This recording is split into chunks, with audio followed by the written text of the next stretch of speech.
Hello, folks. We are back on Thursday, finally. We have finally got unstuck from time. We have fought off life and have managed to get back here at the end of the month, actually it's the beginning of the month, but at the end of the year to finish out at its core our Substratum Protocol actual play. If you have not seen this previously, go check out Substratum Protocol by Pandion Games. An absolutely fantastic game. Some really innovative systems that they use here to, your dice rolls replenish your cards, and your cards give you points to do more things with your dice pool. It's a real circular, really fun circular sort of resource management sort of game, with a fun sci-fi twist of delving down deep into the Earth's core. So shout out to Pandion Games for putting this together. It's a fun game. Go check them out. You can also check out our previous episodes on our YouTube channel, also Star Metal Productions. But with that, I think we're going to leave our opening announcements fairly short for today, because we have a lot to get through, and I'm excited to get back to our two intrepid scientists here and figure out what we're going to do, because we're deep down in the core at this point. Not much left to go.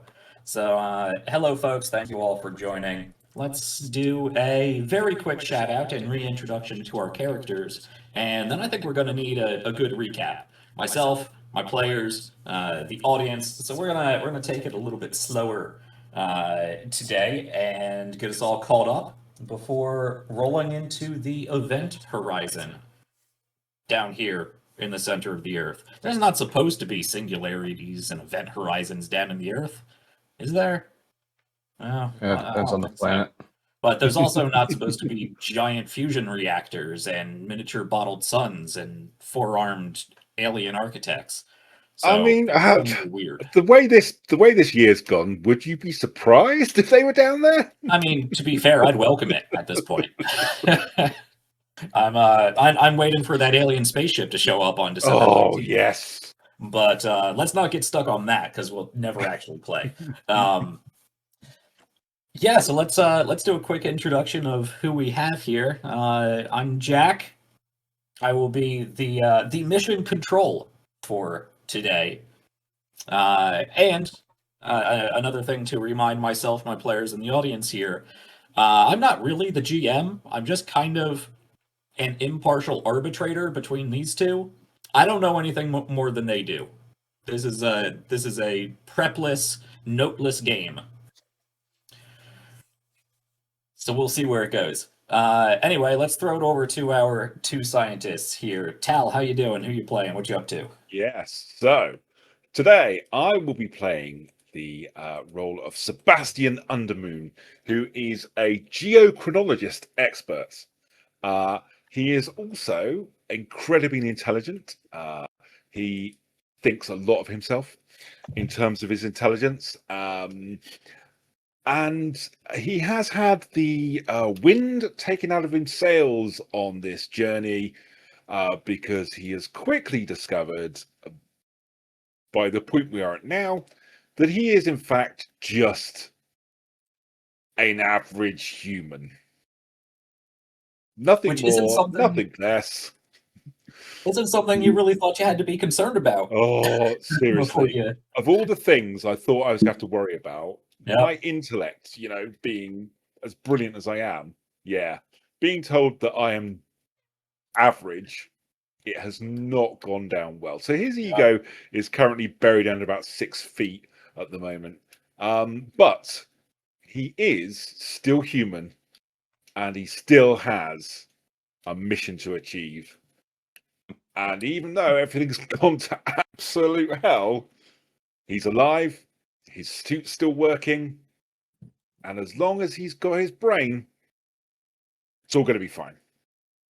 Again, context. You previously never thought you would have to mention. To say that, yeah, absolutely. That at least I'm human still. Yep.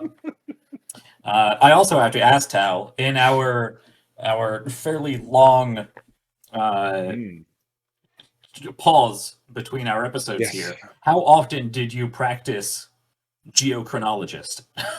Well, I actually, what people don't know is I took out a long distance learning course on it, so that I am now thoroughly versed. Any questions chat has about geochronology, I am the man you can ask. All right, there you go. Except how it's spelt, because that's something entirely different. Oh, yeah. Well, we're not here for spelling. We're here for rocks adventure and space anomalies, aliens. You know, normal things you find in the Earth. Yeah. But yeah, he is out on a limb at the moment, but he's doing remarkably well considering what he's been through. Yeah. Speaking of what he's been through, our other scientist. Speaking of entities no longer human, so yes, I used to be playing the entity known as Dr. Sampson Daring. Now, Dr. Sampson Daring is an anthropologist of sorts, traveling the world, doing the things anthropologists do, and getting interested in the cultures of the areas that he found himself in. However, I do not believe that entity still exists anymore. It has been replaced by something a little bit more interesting. But that's something that I'm sure can get into the recap rather quickly. Yes, the scientist formerly known as Daring. Okay, so let's talk a little bit about where we are, where we left off. We are quite far down in the Earth at this point. We've our scientists have made it down through the fracture opening, rappelling down a very large cavern and then being swept away by exposed into underground, almost rapids even. Found a large crystal up there, large spherical crystal, perfectly carved, with something inside, a four-armed, elongated skull. Well, I mean, alien, really. What else are you going to call something like that? So they found that up there. Managed to delve a little bit further down into a large cavern, a series of caverns that seems to be the home of a long-lost civilization, where they discovered a lot of that sort of cross-pollinization, cultural pollinization that ancient astronaut theorists and others like to say yes to. Languages and motifs and concepts and laws and cultures and all kinds of things from all different points of the world seem to be represented here in this one underground ruined civilization. Moving forward, they found a crystalline entity of sorts. It looked like a gigantic geode full of crystals. Its veins wrapping up and down various tunnels as they moved through. But they did eventually learn that that crystalline substance was, in fact, sentient, sapient, in some way, at least. Potentially artificial, though who knows, really. I think that was the first extra weird thing you came across. Ancient civilizations, ruins, I mean, yeah, that's stretching things, but at least it makes sense in your view of the world. A gigantic talking geode offering you secrets of the past. That's when things started getting weird. Unfortunately, the knowledge you found from them didn't help contextualize whatever may be going on at the center of the Earth at this point. Which, again, to remind everyone, is actively in the process of cracking apart, ripping itself apart, disintegrating, even. Like an eggshell that is just slowly being pulled away. Continuing their journey down to the source of whatever may be causing this fracturing, they came to a superheated lake. Yeah. A superheated lake that seemed to be very interested in, well, the water was very aggressive. Got a little handsy, clinging onto the boat and the oars, and our scientists, actively trying to drag them under the water somehow. Not a creature. Not a giant fish or a kraken or anything. But the water. Or at the very least, maybe a creature. A microscopic creature.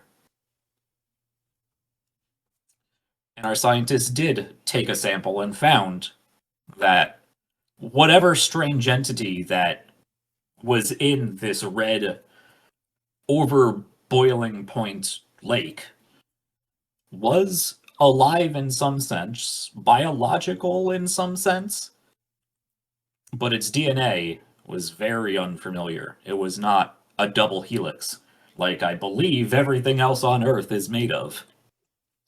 It was made of triskelion DNA, a symbol important to Dr. Daring's past.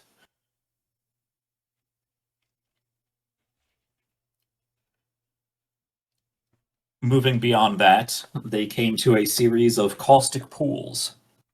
The walls dripping with acid, arcs of electricity bouncing between what they determined was some sort of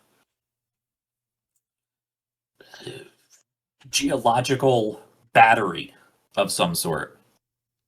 Moving forward, they found it integrated into some very ancient-looking machinery, which did still seem to be active. And there, they found a bottled sun.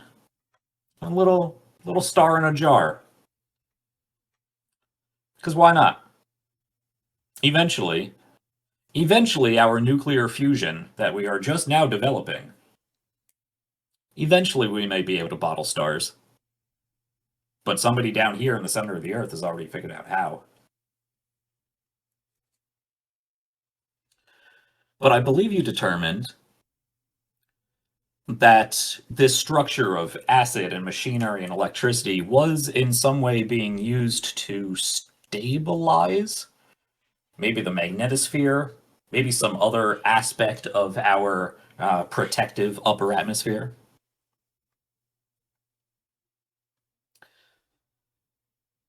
And I believe the last thing that they came to... Oh no, I don't want to skip the gravity inversion zone, where they actually met. What did I call him? The architect? Yes. The custodian. It was. You met a caretaker, one of several aliens that all looked to have relatively similar physiology, but some had 2 arms, some had 4. I think you saw others with more.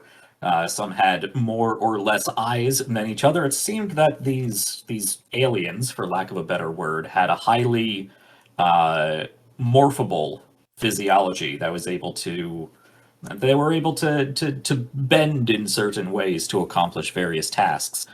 But I do remember the custodian, upon seeing Dr. Daring, or at this point, the entity previously known as Dr. Daring, did refer to him in error, which was later corrected, as an architect. But obviously, or what became obvious to him and what our 2 scientists know, is that Dr. Daring was not always as he is now. Elongated skull, wide mouth, thin, stretched out limbs. Very similar to the aliens that they have seen. But the custodian did seem to see a familiarity in his new form, and perhaps even one of authority. That was a long episode with a lot of information, so you'll have to go back and watch them if you're not picking up not remembering what we're going over here. But eventually they made it through the gravity inversion zone, which was acting as some sort of buffer region between the rest of the outer layers of the Earth and whatever it is that they are walking into now. A zone of heavy radiation leading into, well, what they can only describe as an event horizon.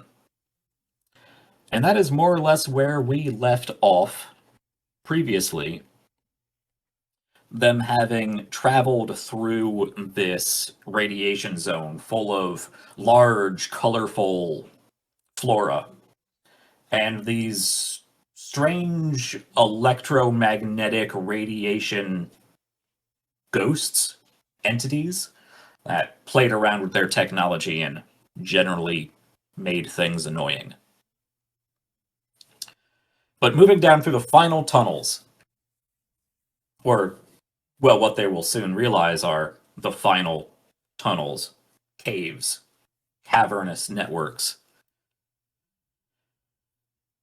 They managed to make their way past some sort of metal-eating, paranatural, glass-eating, underground alien worm thing.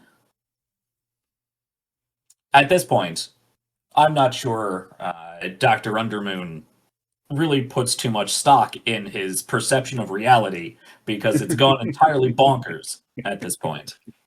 Yeah. Leaving us with our two intrepid scientists staring at what appears to be a shimmering, almost oily vertical puddle, completely bisecting the tunnel that they are in.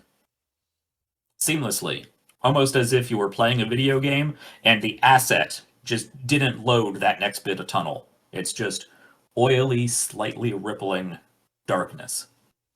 And that is when the scientist formerly known as Dr. Daring turned to Dr. Undermoon and said,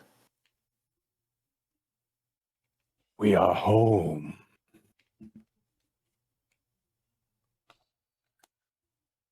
So, Tal, the Eye, is there anything else you would like to mention in our recap? Hopefully not recap. Recap. Or any clarifying questions you have, because I know it's been a bit. I think the only thing that one thing that was kind of overshot, just because there was so much to go over, is that the reason why we are down here to begin with, you kind of touched upon it but didn't really engage with it as much, is because the Earth is splitting in half, which required the entire world governments to send down expeditions in order to figure out what's going on, and that's why this is all tumbling as it is that there are these crazy geographical things going on above. So basically, we were sent down here. Now, in terms of the the scientist formerly known as Dr. Daring, he is no longer human. So there have been a lot of things that have happened. If you want to watch what has happened to him, it was a lot of bad luck on my part that caused me to go into this direction. I'm not against it because hell, it definitely fits me. But definitely lots of bad luck have led Dr. Daring into no longer being human. His head is completely elongated, even though he's still wearing the suit. It's probably a little uncomfortable for him now, considering his dynamics are much different. His head is completely elongated, like kind of imagine the xenomorph from Alien, but also his mouth is that where the lips go from ear to ear, almost like a large toothy clam. But yes, there is very little human left in Dr. Daring at this point, and not only physically but mentally as well. Dr. Undermoon unfortunately has figured out that Dr. Daring is probably no longer what one would call sane, at least in a human way. So TLDR, Dr. Undermoon is no longer sane and no longer human through many bad luck decisions on my part, where I tried to use the mechanics of the game to assist us, and the game went, fuck you. The Dr. Undermoon has watched as Dr. Daring has become less and less human, less and less thinking like a human. I think Dr. Daring has gone in the mechanics of the game insane at least 2 times, and has only been able to pull himself out of complete insanity through me just being like, I need to not be completely insane anymore. So the way Dr. Daring at this point looks like an elongated Slender Man with a xenomorph head, I think is the best way to put it. And a mouth that goes from ear to ear in terms of its size, and the teeth to match, very sharp, elongated teeth. But yeah, that's Dr. Daring right now, who is currently staring at Dr. Undermoon while he says, "We are home." And so Dr. Undermoon is somehow has managed to not go insane at all during this journey. I've been very lucky of my card pulls. So he is actually still very human and still very much in control somehow. I don't know how. I think he's just so focused on what he's got to get done that he's like, yeah, that's fine. Don't worry about the rest of it. And he is now looking at his companion, who, you know, they weren't exactly friends now. Doesn't really know what he is, but I've got to get to the end and save the world somehow. So, you know, I'll take what I can get.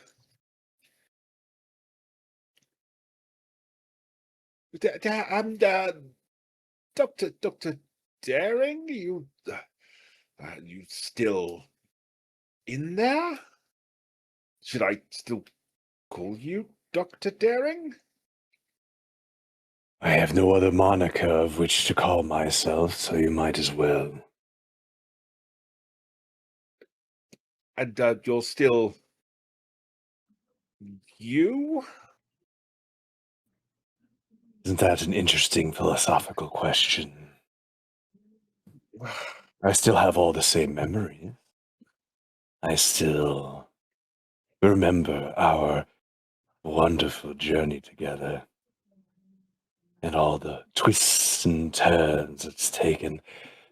I believe that, yes, it is still me in a fashion. And I just want to confirm, we're still working towards the same goal of fixing things and saving the world. I just want to make sure we're on the same objective here, and you know, I can trust you, right? I mean you no ill will, if that is what you are asking.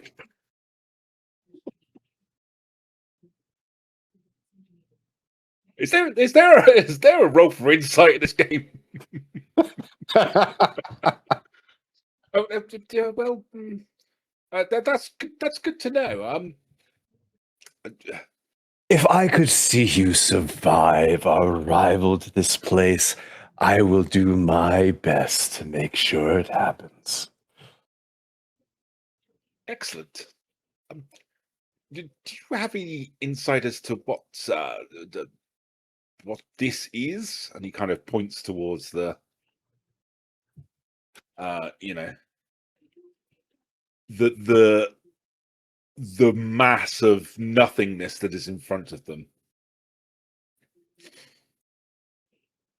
I don't know, do I?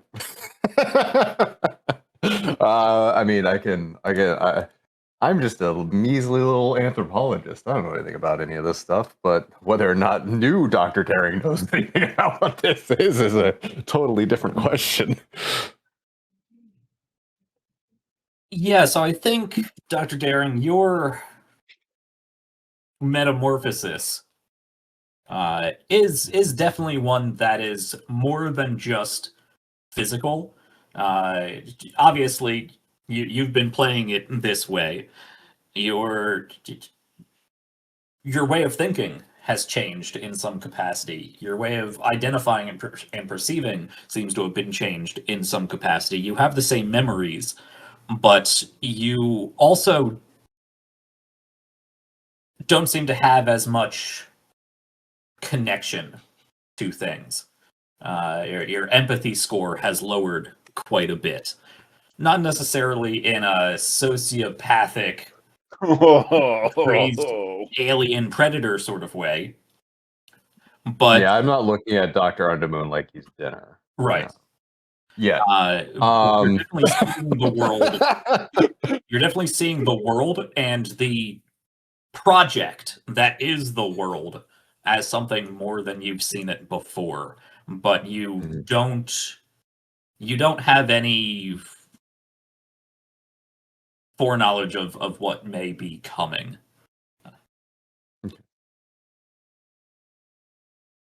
To answer your query, no. However, I do find myself in a interesting impasse of curiosity and arrival. Yes, you did say we're home. Oh. Are we still on Earth?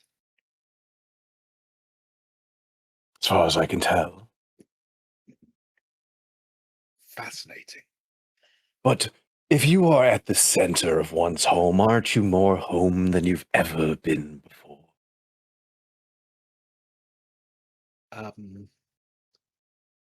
Yes. There you have it. Okay. Well, I guess we progress on, and well, where do we go from here? The only way forward.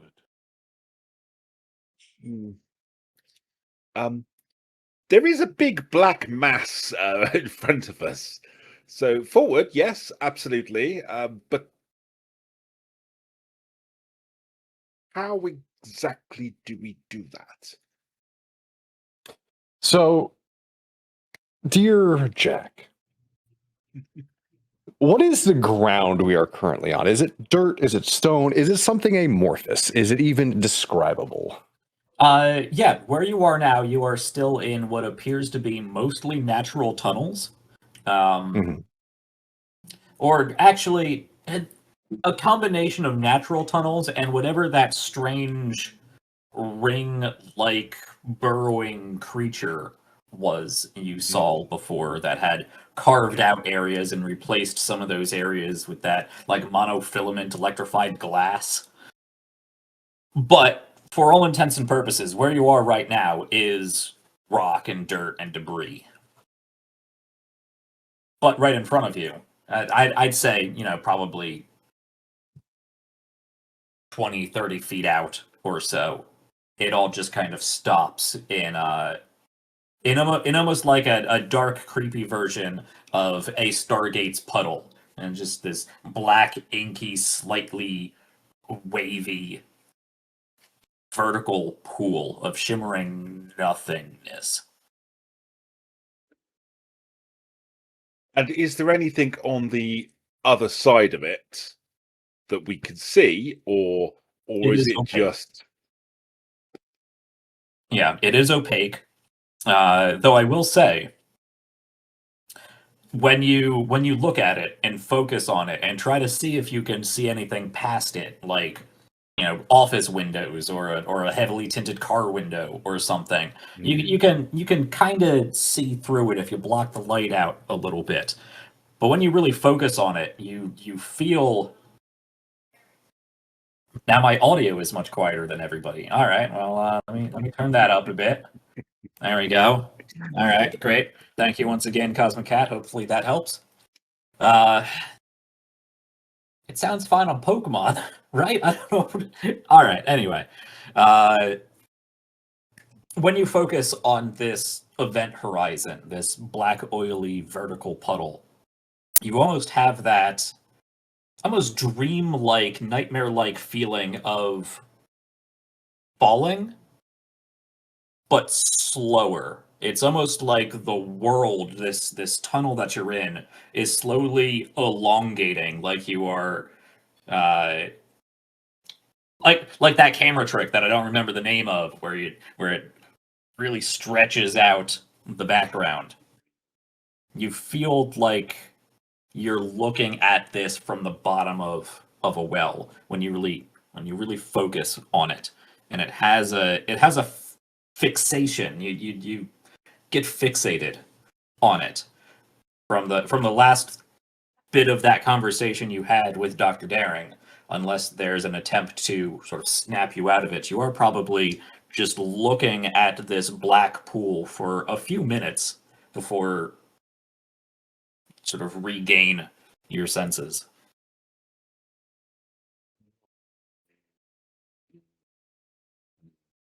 I think I still got my bebop, if I'm not mistaken. You do. Your bebop. My bebop. Something that I lost in the first 2 sessions or so. Yep. Little I'm gonna robot companion. I'm gonna tap some stuff into my suit and send it off into the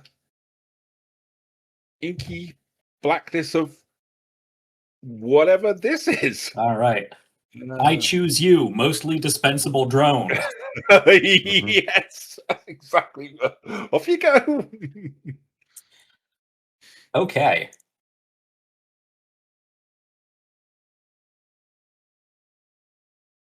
That's interesting. So what happens there?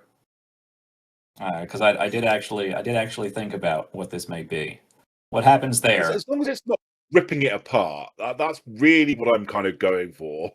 Yeah. So you kind of give the Beepo Bop a little nudge. It hovers. You don't need to grab it and Pokeball it through. I was a little cross series japery there.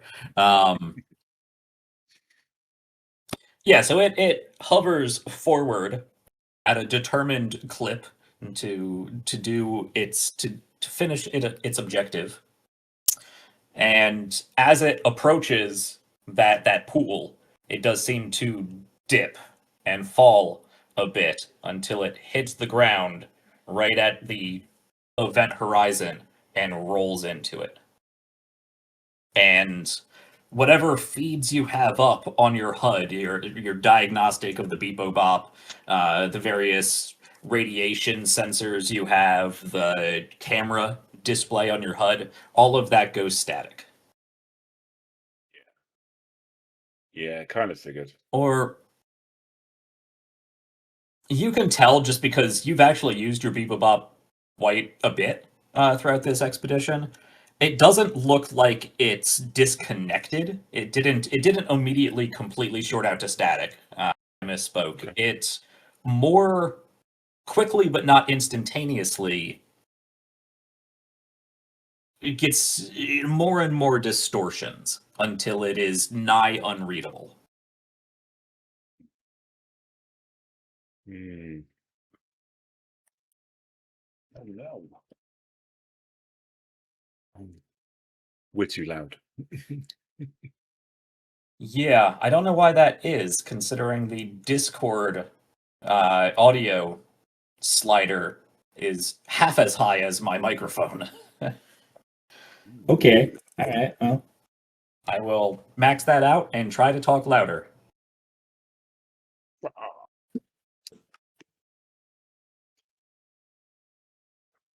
But okay, yeah, the Bebobot does seem to be lost, at least temporarily so, and the information you are getting back is jumbled. Yeah.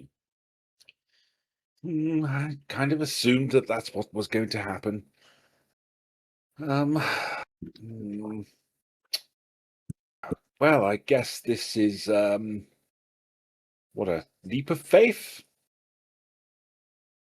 I'll kind of look back at Dr. Daring and kind of raise a quizzical eyebrow to see if he's got any other better ideas then. Dr. Daring this entire time has just been staring at Dr. Undermoon. Ooh. Not in a hungry way, let's just clarify that. No, kind of like in a bemused way, like, this human, gonna do his little things. We all know what we must do. But I'm gonna let him try to find that out all by himself. Like a trained monkey. Wow. He'll come to the understanding soon enough, I'm sure. But as their eyes meet, as their eyes meet, the side eyelids close before the top and bottom eyelid closes. And they just blink at him for a moment, and then he looks back at the black this thing in front of us. I think what Dr. Sampson Daring is going to do is he is going to try to approach this thing. But I am going to roll specifically Think and Dash. And the reason why I'm choosing these two is because I want Dr. Sampson to get to a point where if there is danger, he will realize it and be able to pull back. But if that doesn't happen, he's going to go through.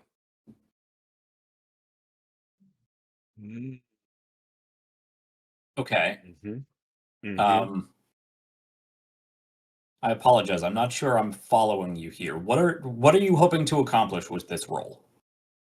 The roll is if Dr. Daring gets to a certain point where if there is any damage that his suit is taking, or like subtle changes to him that are being affected by this, like he's basically opening his awareness. Right. He's making sure that nothing is going to occur before he gets there.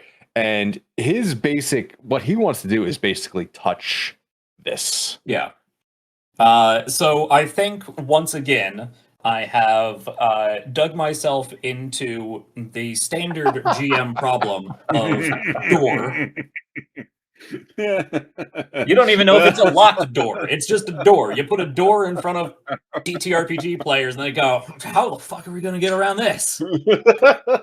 Yes. So just step it. I was. Okay, I'm not doing if that's what you want me to do. Fuck, you know what? That's fair. That's completely fair. I don't expect anything of you guys. That is why I am clarifying here. That's not to say my expectations are low. Like I said before, I don't know anything more than you do. For the most part, we are collaboratively coming up with this story. But just so we don't get too bogged down here, because we're almost an hour in. Minus some tech. Haven't gone anywhere. Yep. So I will narrate this and spare you the bad luck that you've been having with dice and cards. Give me cards. Yeah. You can approach this singularity. Yeah. I shouldn't say singularity. You can approach this event horizon, and as you do, you notice both of you your any of your displays, any of your sensor readings do get quite jumbled. You're picking up a lot of static. The readings are getting distorted. You're getting a lot of those does not compute errors from the suit's AI, which at this point has become kind of the new normal. The sensors you could rely on a few thousand kilometers up, you just can't anymore. But at no point does your suit shut down. You're not feeling any sort of there doesn't seem to be any detectable increase in radiation or electricity. You do, however, notice that as you approach, there is a pull. Almost like a very faint gravitational pull. It's as you approach this thing, even though you know you're walking on a leveled surface, you incrementally feel like you are walking at on a slope that slowly increases and increases.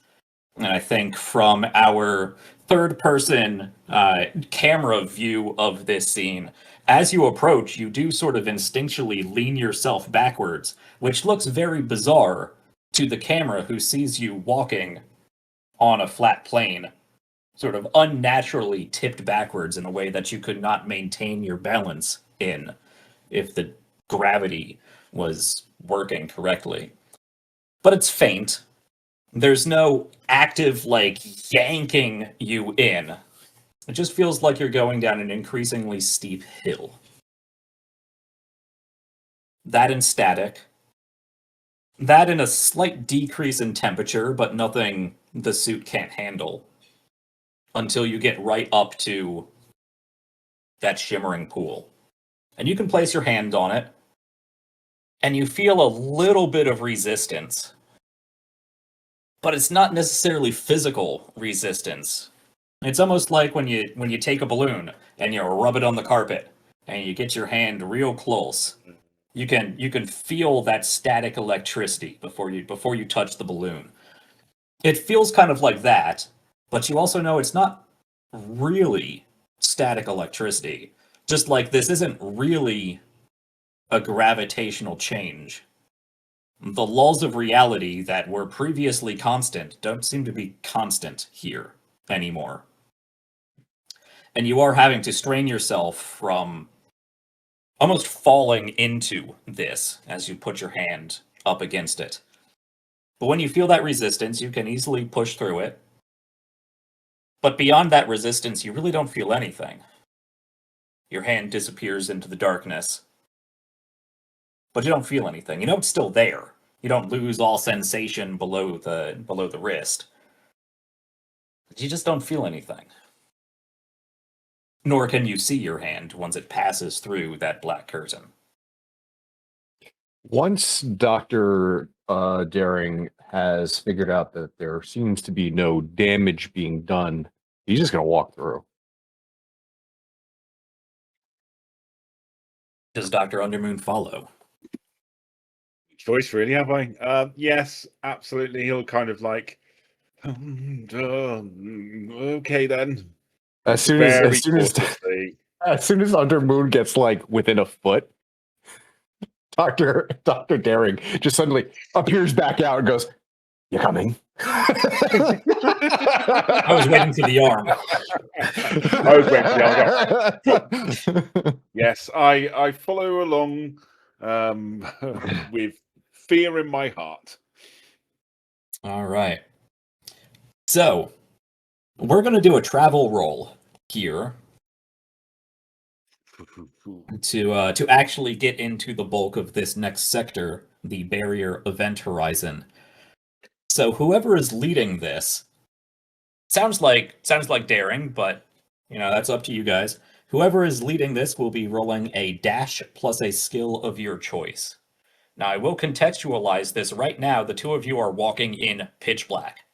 You can't see anything. Once you move through that black curtain, it is darkness. Can I convince that this is probably a lot of Dr. Daring guiding or at least trying to get Undermoon through and do a dash sway? I think that makes sense. Oh yeah, because I am absolutely convinced this is going to rip me apart in some way, and so therefore I don't want to go, but don't really have much choice. So I have a D8 and a D6 then. All right. Dear Jack, show me the nightmare of which I'm going to be playing against, because I see a lot of lower cards in the pile right now. Yeah.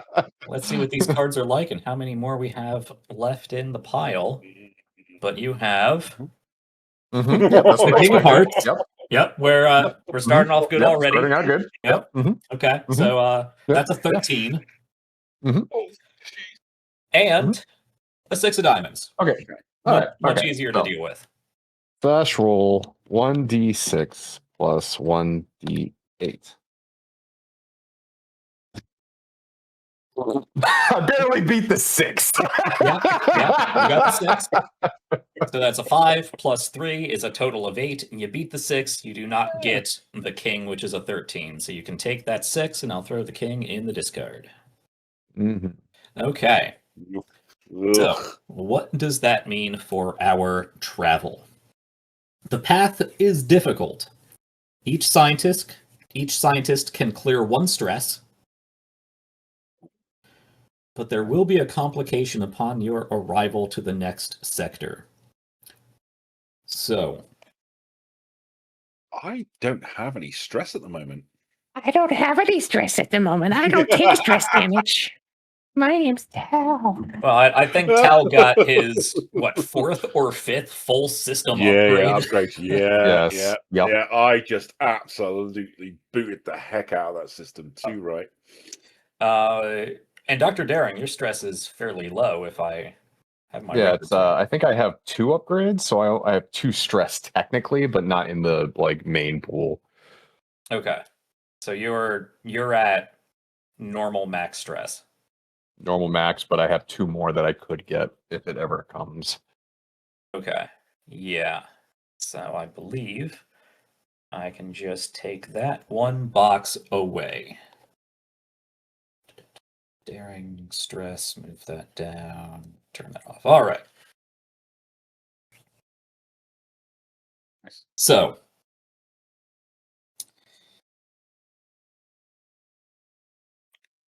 Dr. Undermoon. Yeah. Yes. Yes. As you walk through this black event horizon into whatever this is, there is no light. It's not like waking up in the middle of the night and trying to go to the bathroom, because presumably you'd have some sort of night light or an appliance, a clock light, or maybe a little moonlight coming in through the window. There is nothing. There is no light here whatsoever. You could put your hand right up to your eyeballs and wave it around, and you see nothing. You also don't feel much of anything. You are aware of your body, of course, but even living in this sort of exoskeleton suit for over a year at this point, you could take it off in your sort of inflatable pressurized tent thing, but you've spent most of your time wearing this as suit, as this exo armor situation. And it's strange because for the first time in a long time, you feel like you're walking unassisted, without that barrier between you and whatever else is out there. You don't feel the suit anymore. You're vaguely aware of some beeping and static and other sort of notification-like sounds, but they feel like they're coming to you from underwater. They're quiet. They're muffled, mumbled. And likewise, you're fairly certain the entity formerly known as Daring is trying to say something to you. But it's from much further down, deep in that well of water.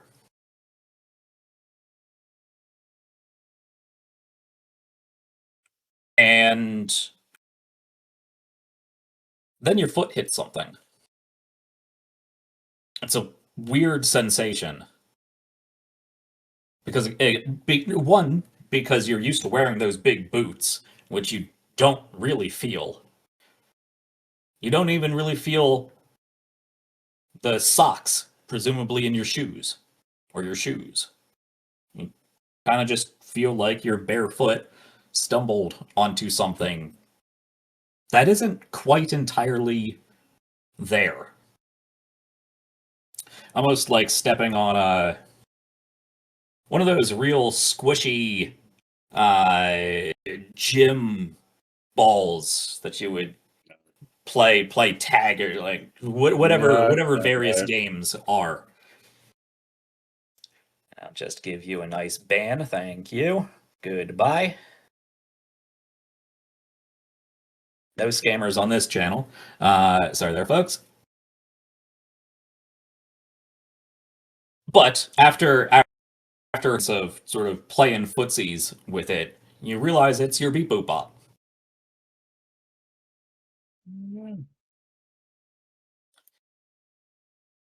And Dr. Daring at this point.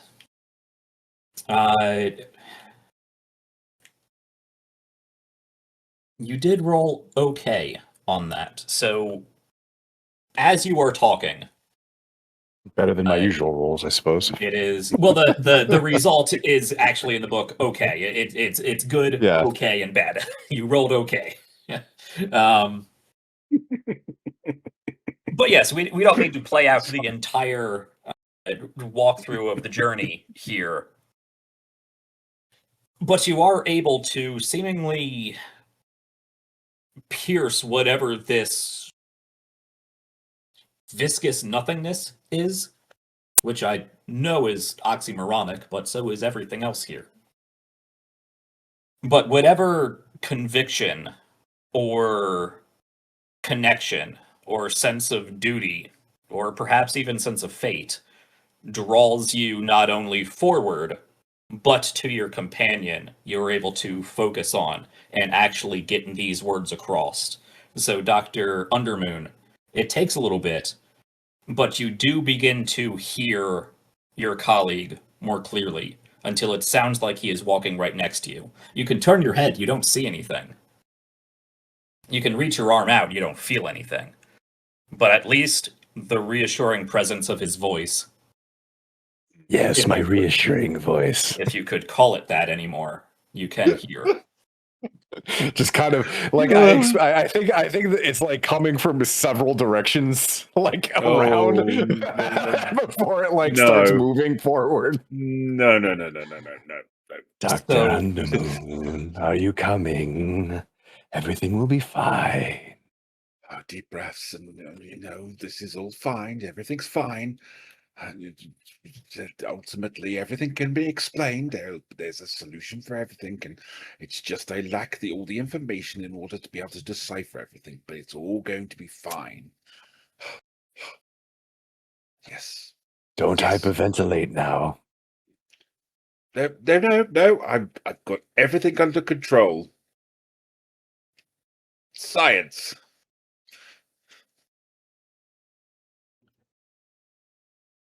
I think that's more of a reassuring mantra at this point. Yeah. Than necessarily a declaration of fact. Oh yeah, 100%. Yeah, it's if I can convince myself that everything is, if he can convince himself there's an explanation for everything, then it means things are still situated in the realm of his understanding. And that will ground him. And even though it's all weird, a little part of him is actually quite excited by this because he's discovering things no one else would have been through. And in his head, he's trying to work out what the scientific explanation of these things might be. And that's what's kind of keeping his mind occupied as he's walking through. And he's kind of running through a checklist of, well, it can't be this. And what? Maybe if we apply this theorem. and so he's kind of trying to distract himself from what's actually going on by trying to theorize how this could be explained. I think that is perfect insight into Dr. Undermoon's mental state, considering my next question was to the eye. As I said, there's a complication here. Something goes awry. I'm going to leave that up to you, the eye, because I know you live in the deep, undulating darkness of weirdness and cosmic strangeness. More pulsing than undulating, but I get what you're saying. It must be one of your eldritch neighbors I'm thinking of. Yeah. Mm-hmm. But I will say, it feels like you are walking through this blackness, this emptiness for quite a while. And at first it was easy. And it doesn't get more difficult. You don't have to strain yourself anymore, but you do almost feel like you are slowing down. It's not any more difficult to move. You just feel like you're moving underwater. And then in jello, in molasses. Beyond that, the eye, what strangeness befalls you on this journey?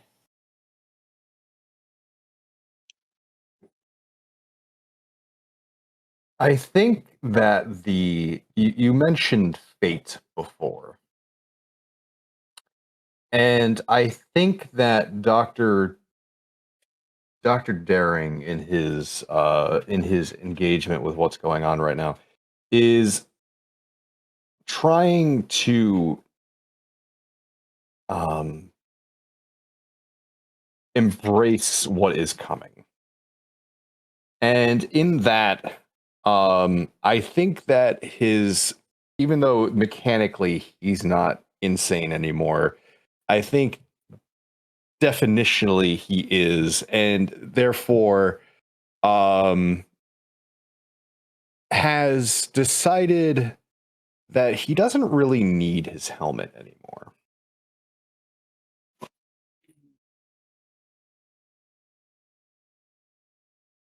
Okay. And removes it.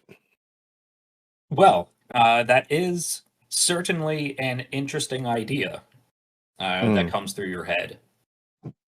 Perhaps this space feels a little bit more at home. Perhaps even a little bit more real now than what you have previously been traveling through. So you reach up to detach your large domed helmet that's been attached to your exoskeleton, your suit. You reach up for the latches, and it's not there.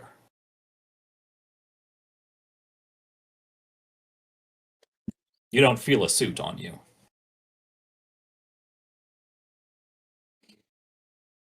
Ah, fascinating. What sensations is he currently feeling on his now exposed body, or what seems to be his exposed body? I mean, very little, to be honest. You are aware of your body, but it doesn't feel like you're moving through water. Not really. You understand that your movements have slowed, but you don't feel the resistance. You don't feel the wetness. You don't feel any sort of gooey, goopy sliminess. You don't feel much of anything. If anything, there's just kind of a low static electricity feel. But other than that, like I was describing to your colleague, if you wiggle your toes, you don't even feel the fabric of your socks. In your own perception, you may as well be streaking through this darkness. Ah, like my youth.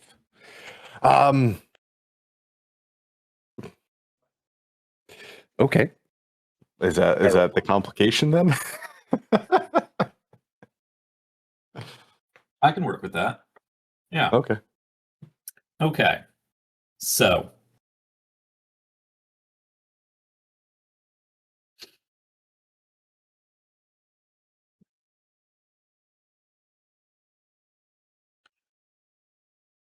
At a certain point, you've been just moving one foot in front of the other this whole time. You're not even certain you're moving in a straight line, because it's surprisingly difficult to move in a straight line when you're completely blind. You have no guide rails to help you with. You only vaguely have that audible connection to your colleague. All Dr. Undermoon hears is one foot in front of the other, and soon you'll be walking out that door. As soon as I said it, that popped into my head. I'm so glad you ran with that. But eventually, you do put one foot in front of the other, and then the blackness is gone. And you're standing in a massive cavern. Well, maybe not a cavern. You look around and you realize there is land under your feet, this very dark rock.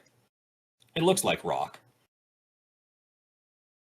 But it's still that almost very nearly black against absolute black.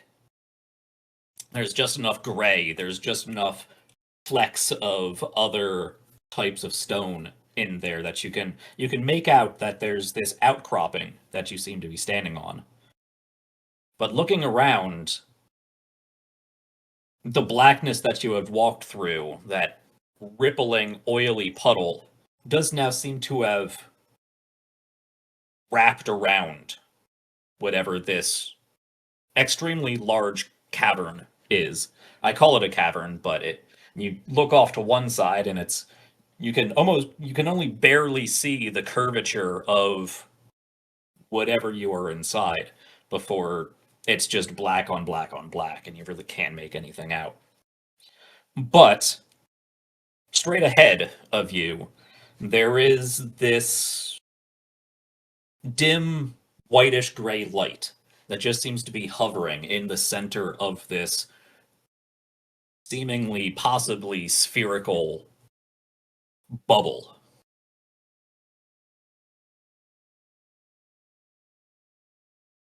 Do we see each other in any way? You do. Once you both step out of this, you do see each other. Before we move on, I would like the both of you, this will be interesting.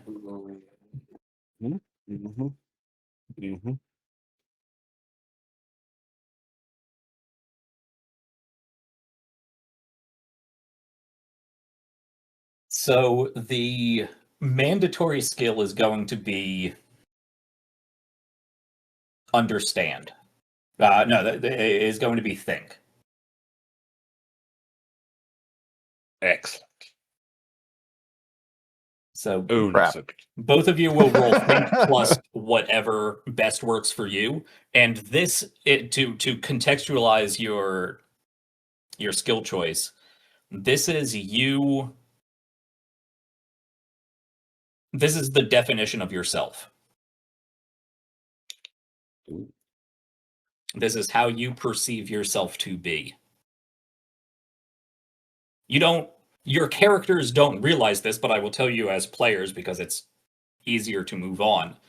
Your success at this will determine how much of what you perceive yourself to be is actually represented in what your characters now are. Wow. Okay. Well, I'm starting with a D4, so that's great. Well, who would like to go first? What do I? I think I have an answer. Go for it. I'm still thinking. So I'm going to go with break because I think at this point, Dr. Daring has decided that he is breaking the mold. He is something new. He is something fated to be here, and in that has destroyed any semblance of what was to be. And that is how he is perceiving himself in this moment. So I will do think and break, which is a D4 and a D6. So this is going to go wonderfully, Yeah. I'm sure. So you're not all that concerned with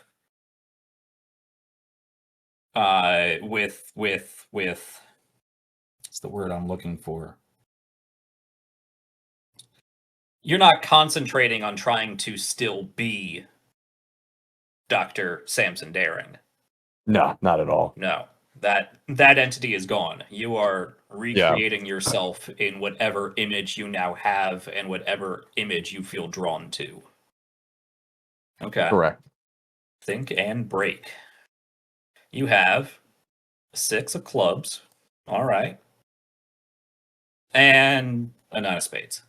More difficult. Okay. That's... Both doable, I suppose.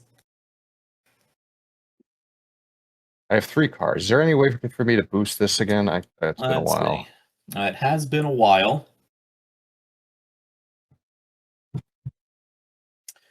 You can discard 2 cards of the same suit to get a +1. Okay.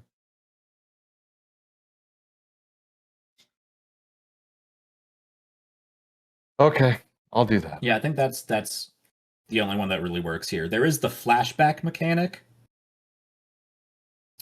which is a card flip off. Yeah, I only have low cards, so that's not gonna work out. Yeah, I'll just and give I'm not myself a sure if there's +1. necessarily a flashback that would really work here. So this Okay. sounds like a Okay. So you took the +1. If I didn't do the +1, I would have. Yeah. Well, I was still With the +1, you got the 6. All right. Yeah, I got the 6. Yep. Yeah. Yep. My rolls, man. Okay.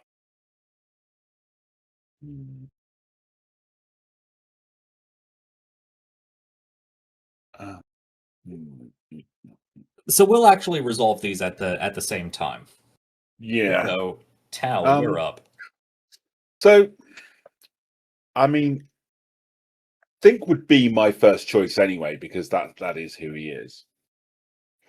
And then looking at the rest, he's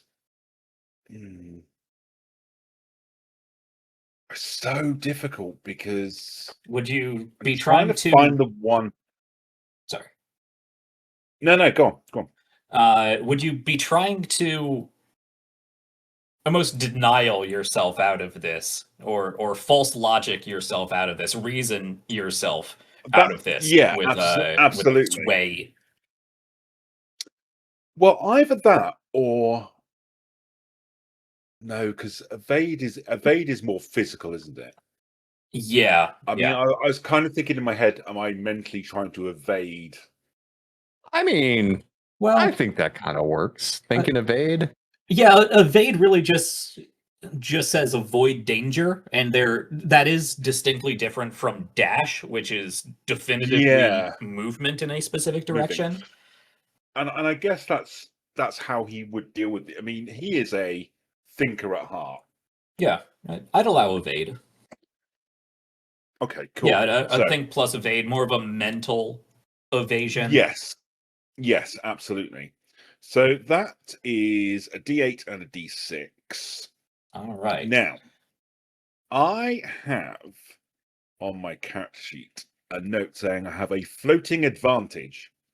All right. Do I have to declare that before I see the cards and roll, or after? Can I go, I'd like to use that advantage, please? You have to. You can see the cards, but you have to declare it before you roll. Right. Okay. Excellent. Is what I'm going to go with. Yeah, that works for me. Apparently, this deck is a little heavily weighted towards the bottom here. That's a king. I mean, it can't be any worse than the king, can it? Could be another king. It's an 8. A king and an 8. In that case, I would like to use my floating advantage, please. All right. So you'll roll your 2 dice, and then you can re-roll whichever is lower.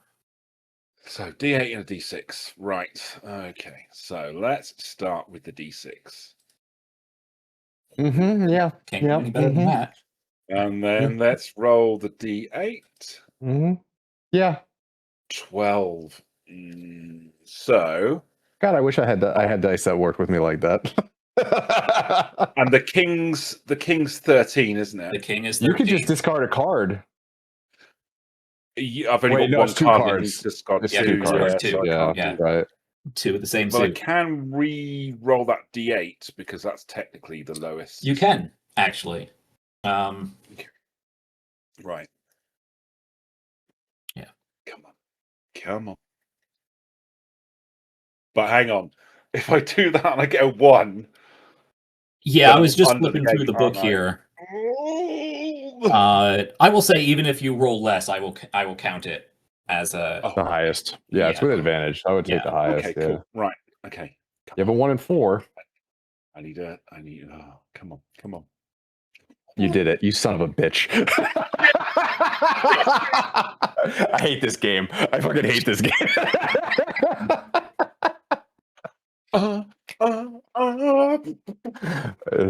So, for everyone who's not watching this, he had a 1 in 4 chance to roll, and he did it. He rolled a 7 and a 6, which means he beats both the king and the 8. I couldn't beat a 6 on my own on my roll. Just wanted to give that context. Go ahead, Tal. Celebrate all you wish.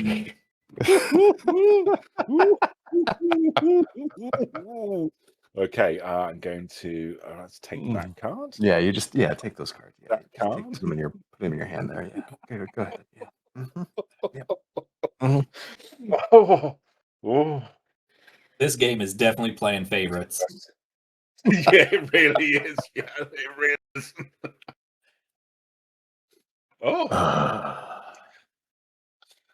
So, got to play to your strengths. Yeah. Well, Tal,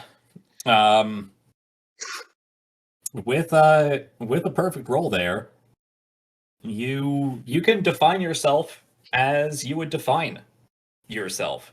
This is almost like that scene in The Matrix where Morpheus describes to Neo that he appears the way he does because it's how he perceives himself to be. It's the image he's always seen in the mirror. You basically have the power now to basically, character creation slider bar yourself within degrees.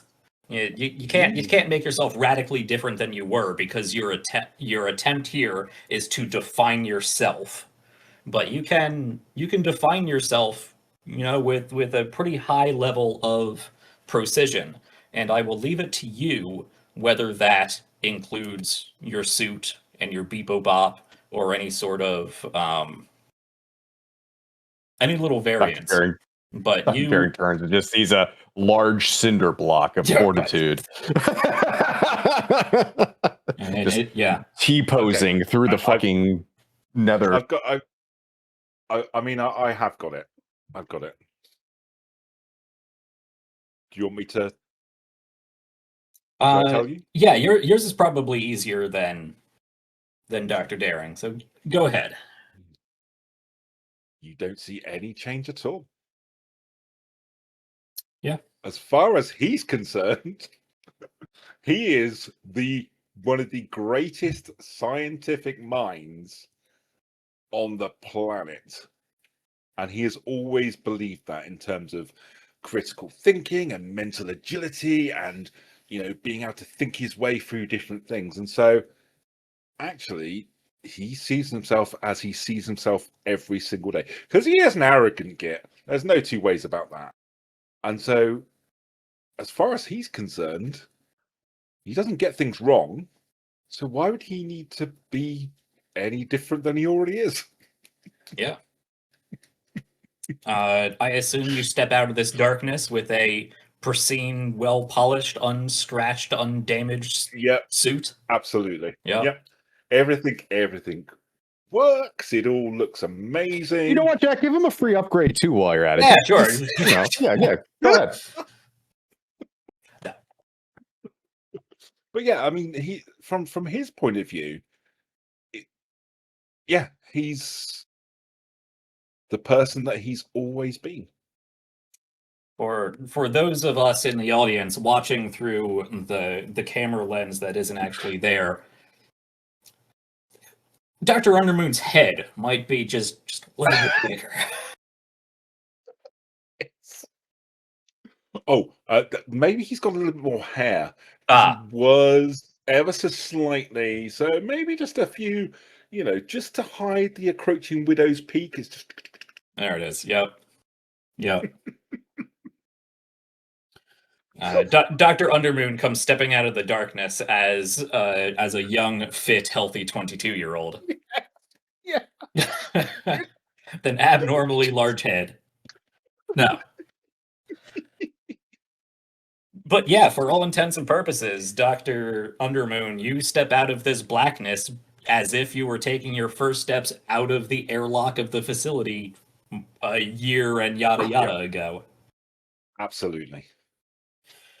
Now, Dr. Daring, you did actually succeed. You only got 1 out of 2 cards, but you did succeed. So you are not a smoldering cinder block floating through the nothingness. And I won't even say that this diminishes you at all. But keeping with your theme, there is strangeness that happens, further distortion that happens to you. And I will say you could either give me something narratively minorly debilitating, like maybe one leg is longer than the other, or you lost some range of the electromagnetic spectrum that you can't see anymore. So you can give me a minor disadvantage that you have now, or just take a box of stress. I'm going to say that there is a sudden cry of anguish as in a very, very painful and horrible fashion, his legs suddenly shift retrograde. So your knees buckle. His knees and suddenly snack backwards. Yeah.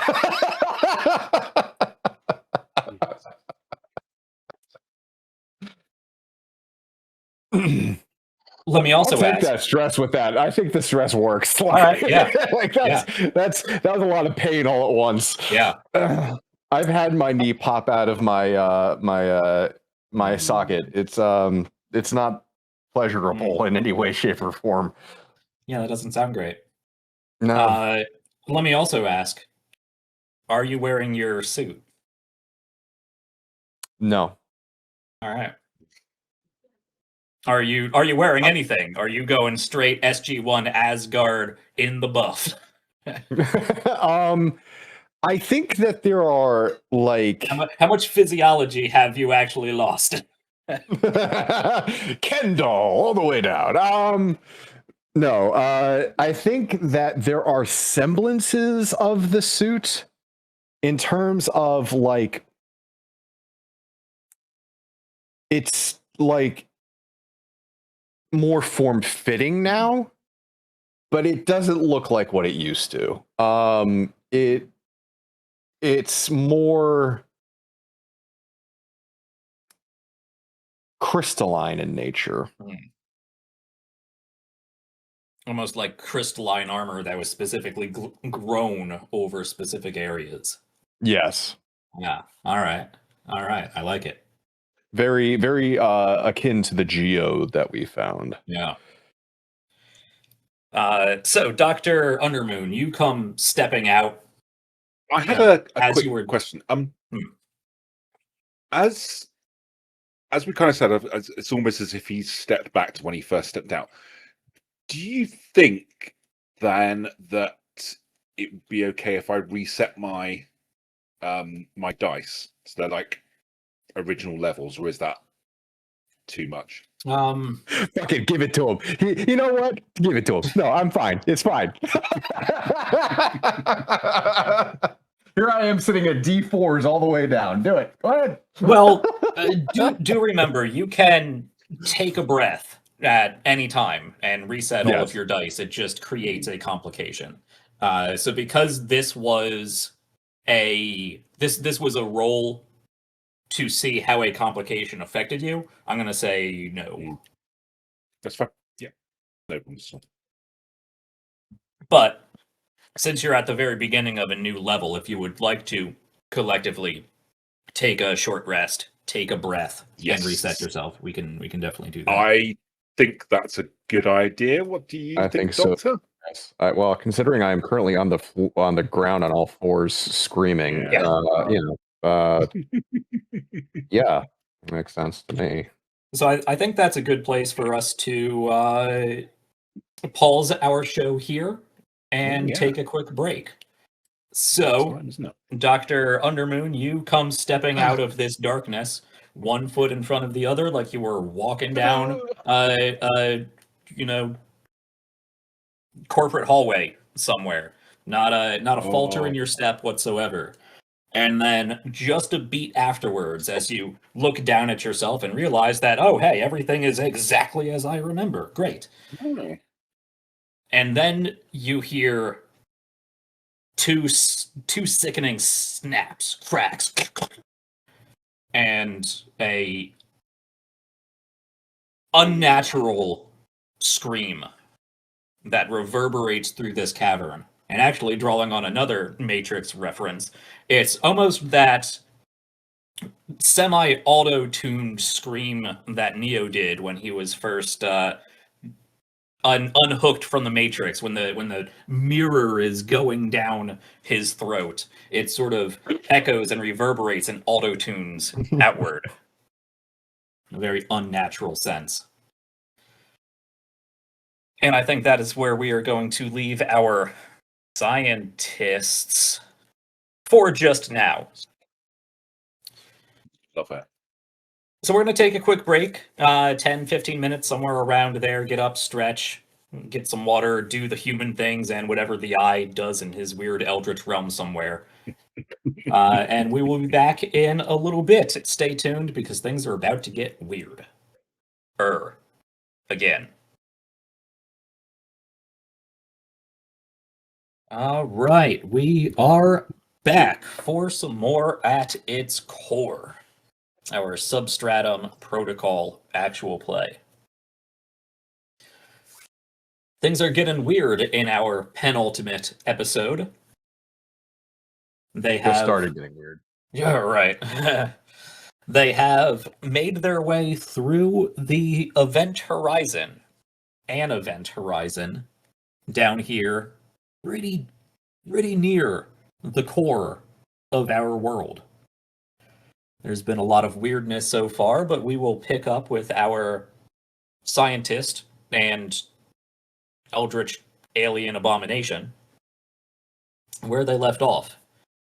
Just outside of the other side of this rippling, oily black curtain seems to span off into the horizon.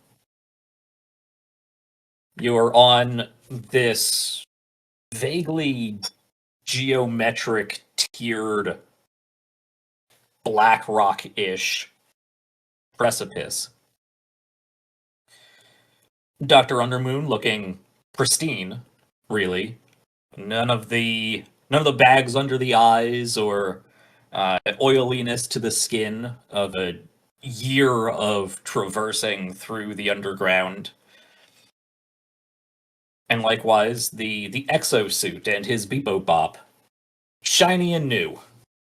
And in contrast, just now barely regaining control of himself from the pain and shock of having his knees bend backwards in a seemingly now new retrograde form, digigrade form.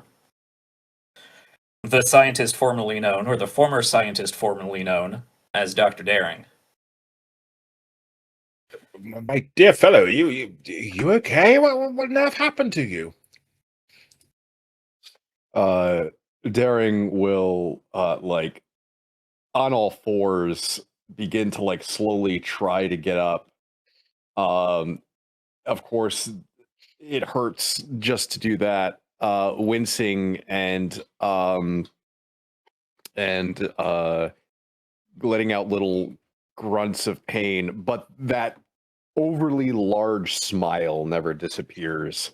And he just stands up very slowly on shaky legs, and they actually have to like kick out to regain his balance.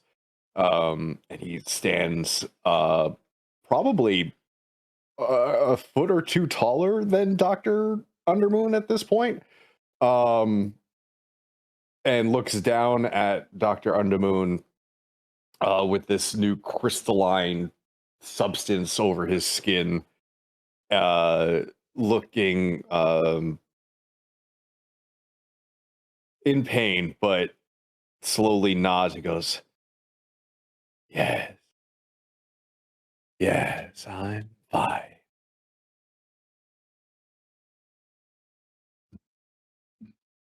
You've certainly been through it all, haven't you?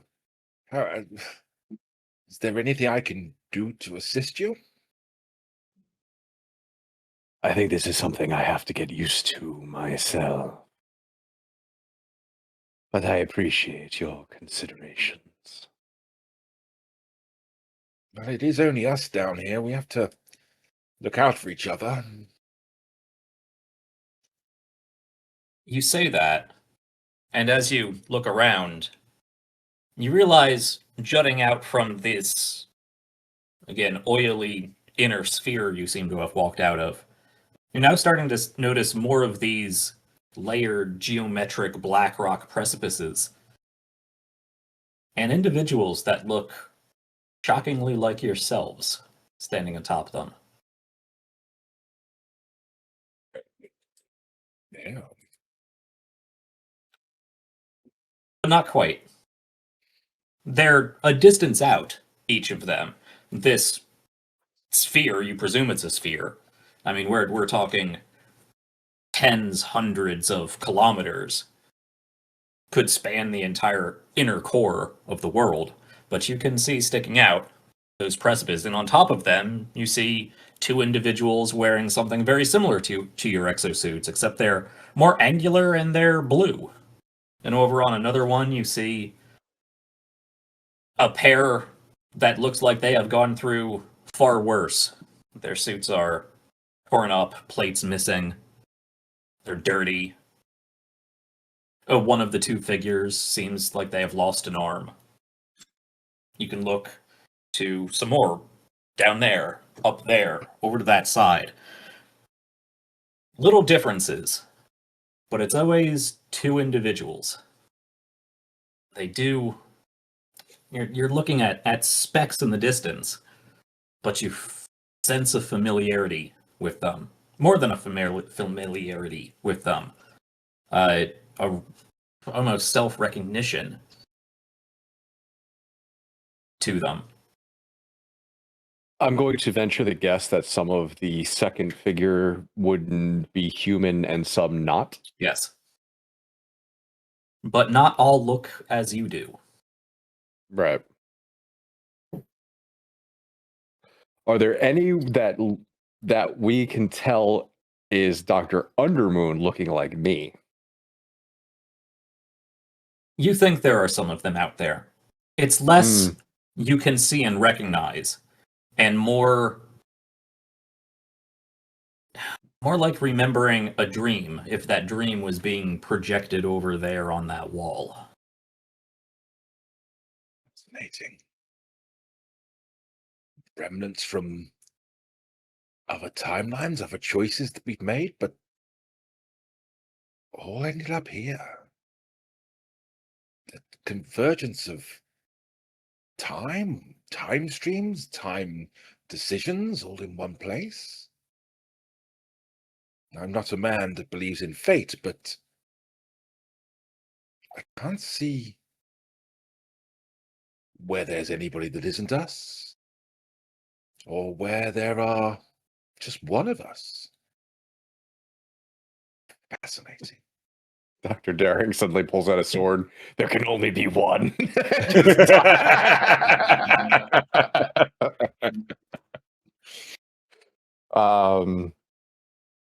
So just to imagine this a little bit more. So like we're on this plateau. We see these other plateaus around. Is this like a cylinder type situation where we can look up and see all this, look down and see all this? Or is this more linear, like looking outwards, we see just plateaus as far as the eye can see? You're in the inside of a ball. A ball. So let's say you pick up a basketball. Let's say you're on the inside of the leather of that basketball. If basketballs are made out of leather, I don't know. You're on the inside of that basketball, but the basketball is made out of that black, oily, undulating event horizon, and then sticking out it at different angles and different, upside down, sideways, whatever, sticking out from other places in this inside of the basketball are more reflections of yourselves. But we're talking a basketball hundreds of kilometers long, wide. How close is the closest other plateau with figures? If we were to stand on the edge of ours. I don't know, a kilometer and a half away. Oh. Well, yeah, you're barely perceiving them. You know they are there. You can see those precipices jutting out, and that there's figures on them. But you can't really make out too much detail. You only know what is there because you're getting that sense of yourself, but other. And as you're contemplating this, even, you can see a few of them start moving off of their precipice and then just disappear into nothing. Some of them you look over, and where there was one, well, there is still one there, but it's flipped a little bit. And you think there's different versions of yourself than there were before.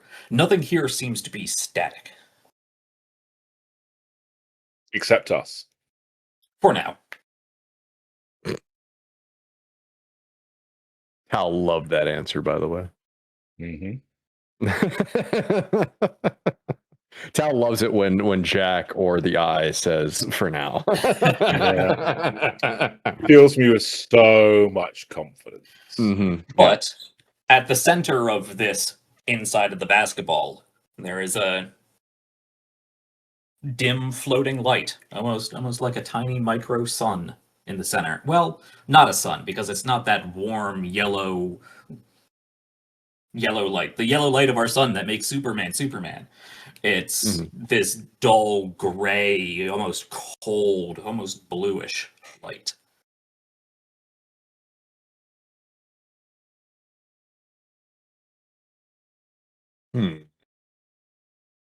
Well,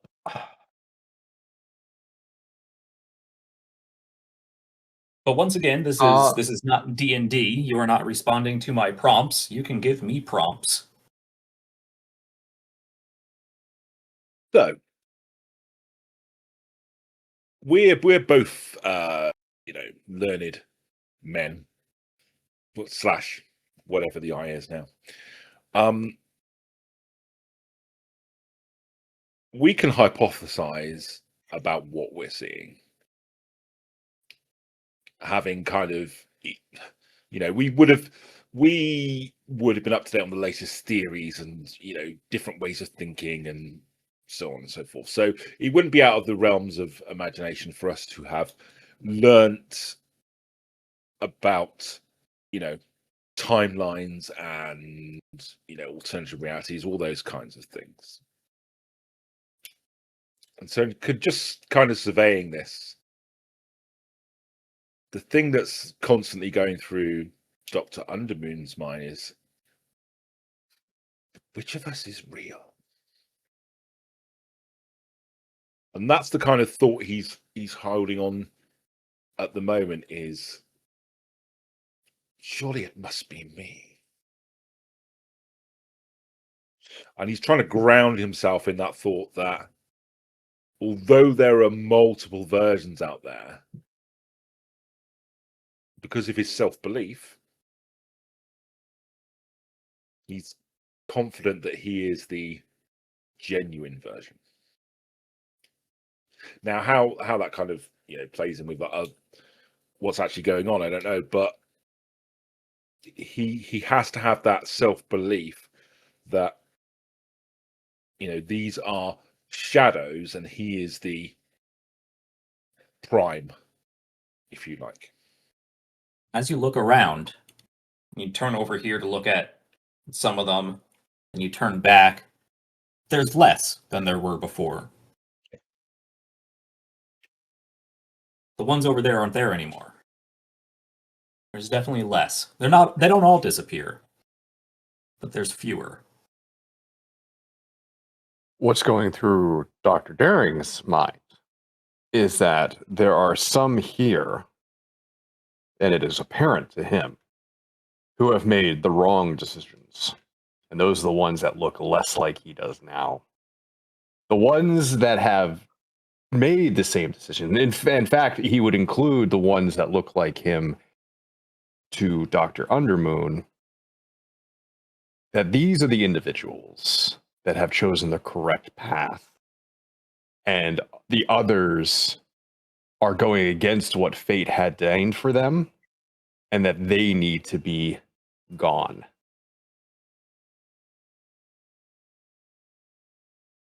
Okay. As you look around, you do see fewer and fewer of those that are a pair of exosuits. Some of the ones that are a pair of exosuits, you see the black rock underneath them crumble, and they begin to fall, and then just sort of disappear as if their opacity bar was slid down to 0.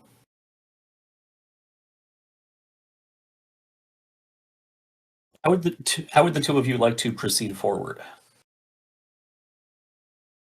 What I would like to do is he's going to kind of mentally go into himself and very much be this is he understands that in his mind this has now become a battle of his own reality as to who he is, and that he can't let any of the other choices survive. And so in his head, he is grounding himself in everything that he knows, in who he is as an individual. And he is literally trying to will these phantoms out of existence. Which might get interesting considering that Dr. Daring at this point is willing the ones that have made the closest decisions he has to work together. Oh dear. So there are some that would get wiped out, quite a few. But I think there might be a bit of a conflict here about the ones that are more aligned to Dr. Daring's mindscape at the moment. So, how do I want to do this?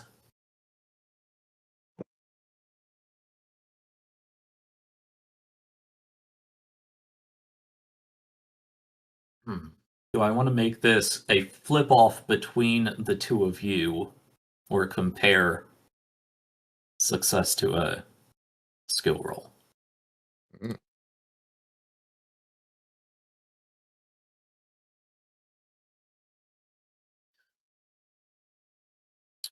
Because eventually these are going to be mutually exclusive pathways. Mm-hmm. So you cannot ultimately both succeed. But let's do a few rolls here. So to start out with, so we're gonna start out with both of you rolling a skill check against my cards and see how that fares, and that will determine how things progress forward. But then it will become mutually exclusive, and you'll need to flip off against each other. So you're both kind of trying to do the same thing, warp reality, but in two different directions. Yep. So that sounds like think. Yep. Plus something else again. I'd say sway. So I would refer back to like my previous role because I'm still following on from that kind of thought process of we talked about grounding himself and kind of, you know, the evade. So I personally would probably say think and evade for me, because that's what's brought him to this point, is that gave him the confidence to be like, I am the, you know, that kind of arrogance. I am the one. I didn't need to change because I am the best person I can possibly be at this point. And so he would probably follow that line of thinking through, going, I know this. They should be scared of me. So let me offer a counter to that, because I think and evade worked for you in the mental gymnastics you needed to do to self-actualize yourself here. But you aren't self-actualizing anymore. You are now trying to bend whatever this is to your will, which sounds a little bit more like break than evade. I would break or make, do you think? If I'm trying to with make, do you think that I am trying to make what I'm thinking reality? I'm imposing my will and making it this. So you're trying to get rid of everything that is not your instance, right? That's break, isn't it? Yeah. Yeah, that's more like break. It is specifically unmake. Yeah, no, absolutely. Yeah, I'm okay with that. That's absolutely so fine. We got a think and break and a think and sway. Mm-hmm. Yes. Okay. Who's up first? Go ahead, Tal. I think it must be me. Yep. You have go for it. A 5 of diamonds.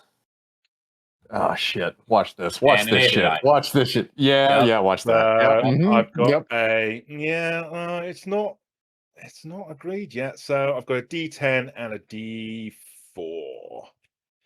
So let's do the D4 first. Mm-hmm. 2. Yeah, still got to be a good roll on the D10 though, hasn't it? Could all go wrong. Yeah, no, of course not. No. That is a total of an 11 versus a 5 and an 8. Yeah. Listening in. So Tal, go All ahead. right, give me those two kings. Come on. Yep. Give me those two kings. Come on. Let's do it. Let's see it.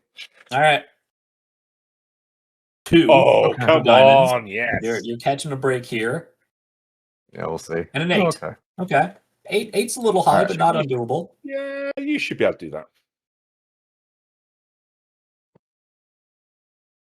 It's a D8 and a D10. Oh yeah, those are good dice. Yeah, easily. Yeah, you say that. I'm knocking on wood for you. I realized I just jinxed it. Yeah. Where's this fucking wood? Do I have any? No, I don't. My sphere doesn't have any.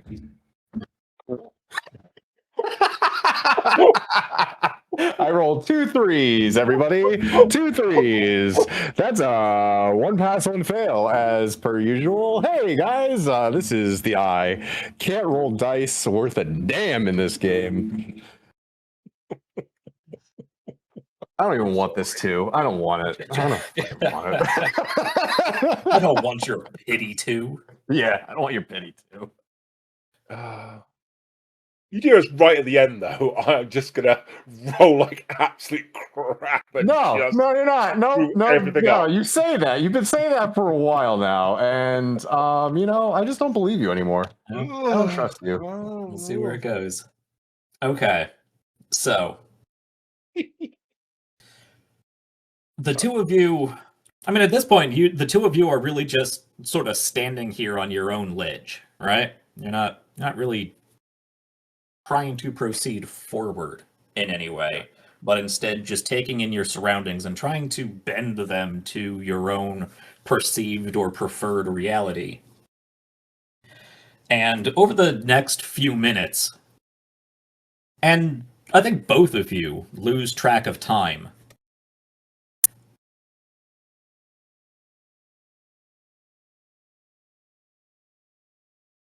You both see a number of these platforms and their occupants begin to disappear. Again, like that opacity slider was just slid slowly down into nothingness.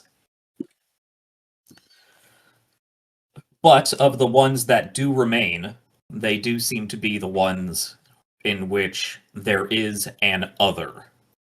There's a human in a suit, and then there is something else. Sometimes, Dr. Daring, you get the feeling as if it is something very much akin to you. But sometimes you do get the feeling that it is, again, something akin to you, but it's Dr. Undermoon, and not you, and you're the one. Or at least that Dr. Daring is the one that is more or less original. Are there any where they're both like that? There are a few where there are both like that. Mm. Yes, and even some where there the best are... outcome. Yeah, there are even some where there are two distinctly different other life forms. But as you sit here and continue to try to, I think both of you get lost in your own reimagining of your surroundings. I think our camera, our audience, is seeing the passage of time as the two of you simply standing there, but we only realize that we're seeing a rapidly sped up version of events because the beep boop bop is very quickly darting up and down and back and forth and side to side and whatever, moving in very rapid, jerky fashion around this small precipice, while the two of you remain relatively motionless, simply looking from side to side every now and then. But as this prolonged period of time moves on, the few that do remain, you can see some of those entities, those alien other entities, take a step forward on their own Blackrock platforms, and a step closer to the edge, and a step closer, and then a foot off the ledge, and rock comes up out of nowhere, the opacity meter sliding from 0 to full now as a new section of rock just sort of materializes under their foot as they proceed slowly, step by step, towards that central light. Immediately upon seeing the ones like that, like him doing this, Dr. Daring is going to follow suit and begin to move forward. I'm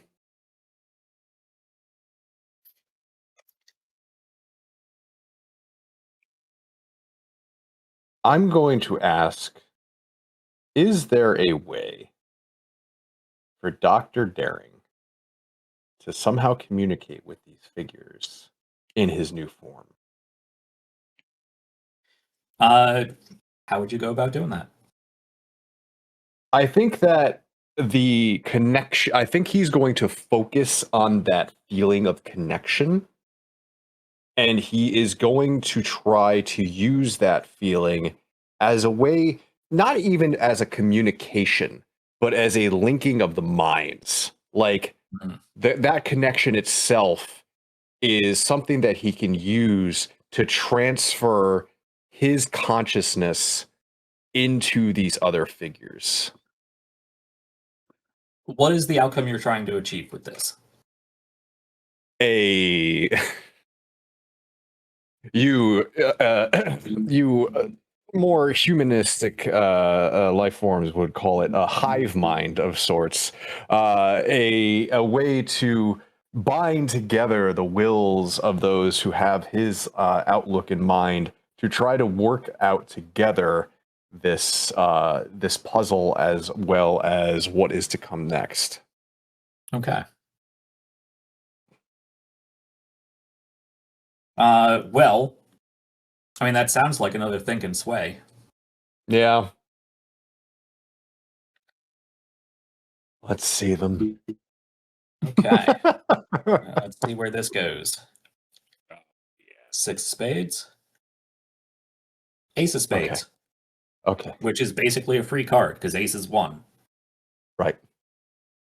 But because I do not trust this fucking dice, Yeah.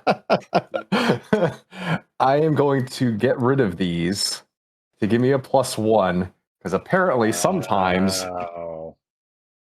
All right.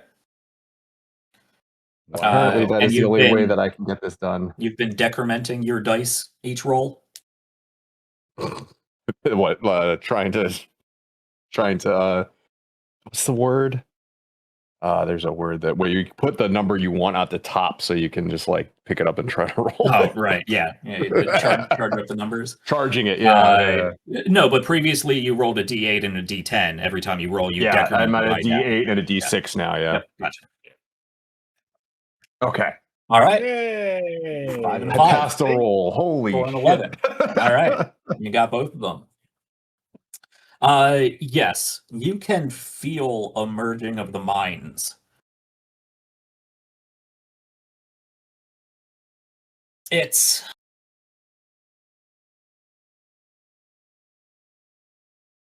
I know you succeeded there very well, but I think just the nature of what you are trying to do, I'm going to give you a point of stress. That have to be 2 points because you didn't remove the last one. That Ah. I should have taken. Let me do that then. 1 and not you. Come on, let's see if I can go mad one more time before the game Yep. ends. And now, did I mess up that box? Might have messed up the boxes. I've lost 3. Yeah. I've lost 4. 5.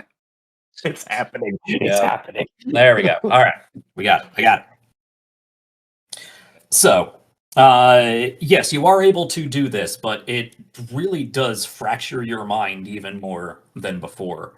And Okay, there wasn't much left anyway. yeah.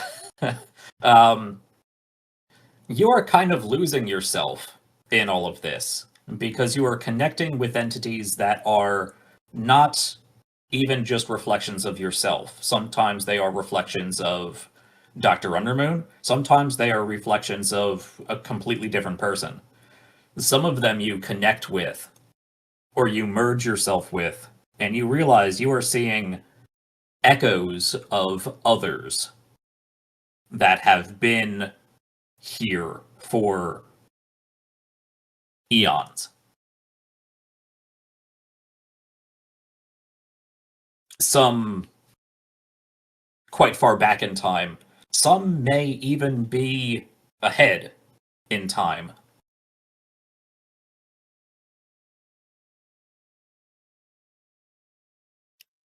But you do get a sense that some of them are completely other.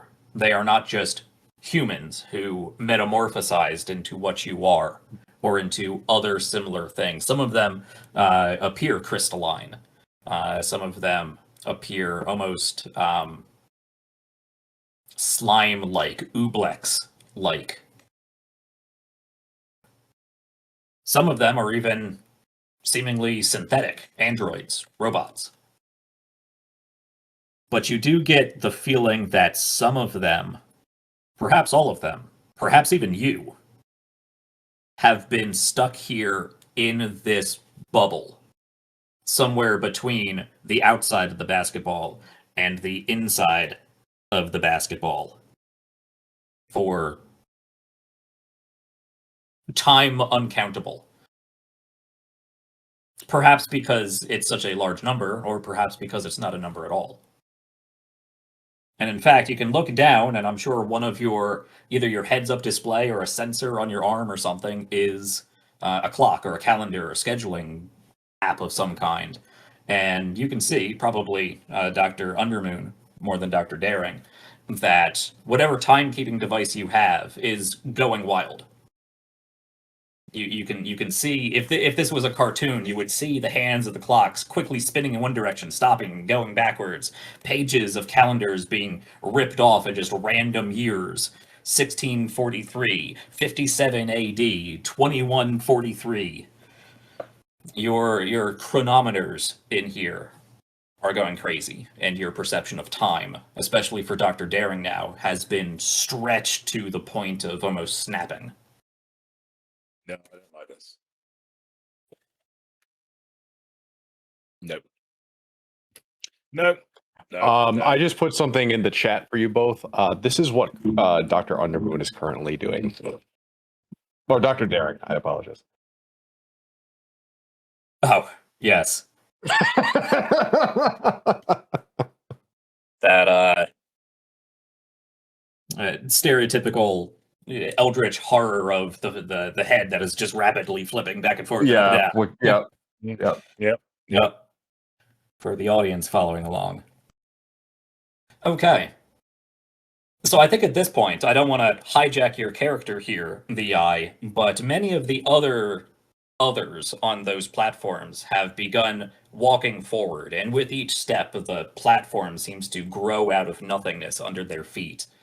And now, unless you really try to stop it, you are following the motion of all of the others that you are connected with. And I already said I was doing that. Marching towards the glow in the center of this chamber. Dr. Undermoon, how do you take all of this? So, I've managed to reduce the number considerably from my kind of self-belief and self-will, but there are still a number. And how close are they to me? Is it the same as Dr.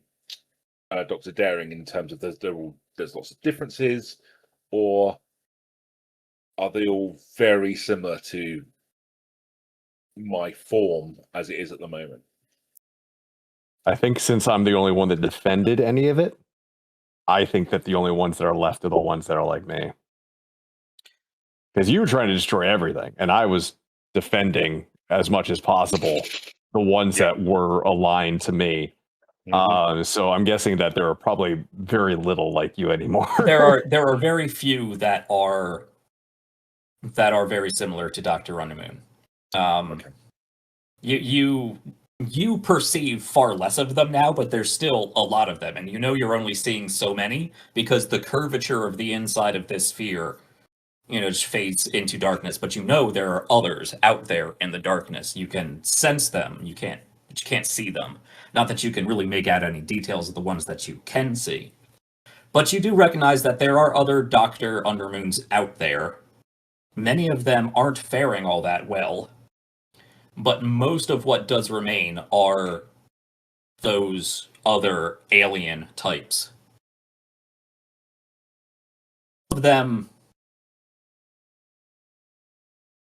Some of them you feel like you could connect to if you weren't denying their existence.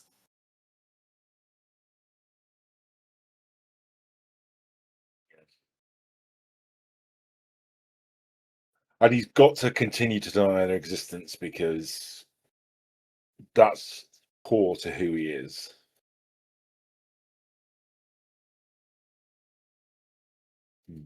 So, how do we progress?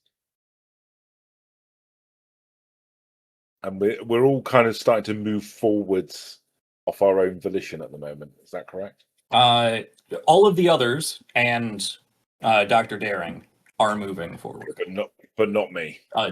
I don't know if you are or not. You tell me. Yeah. So I will say, sorry to cut you off there. I will say, with every step Dr. Daring takes, that I guess manifests another section of Blackrock underneath him. You can see parts around you back at the base are starting to fade out of existence. Right. So you might not want to press how long you can stay on your own. Okay. So I will follow cautiously. How do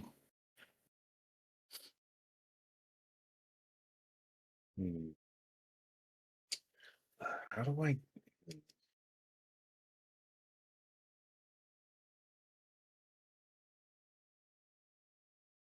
I'm trying to think what his best course of action is. I think at the moment it's kind of to proceed with caution,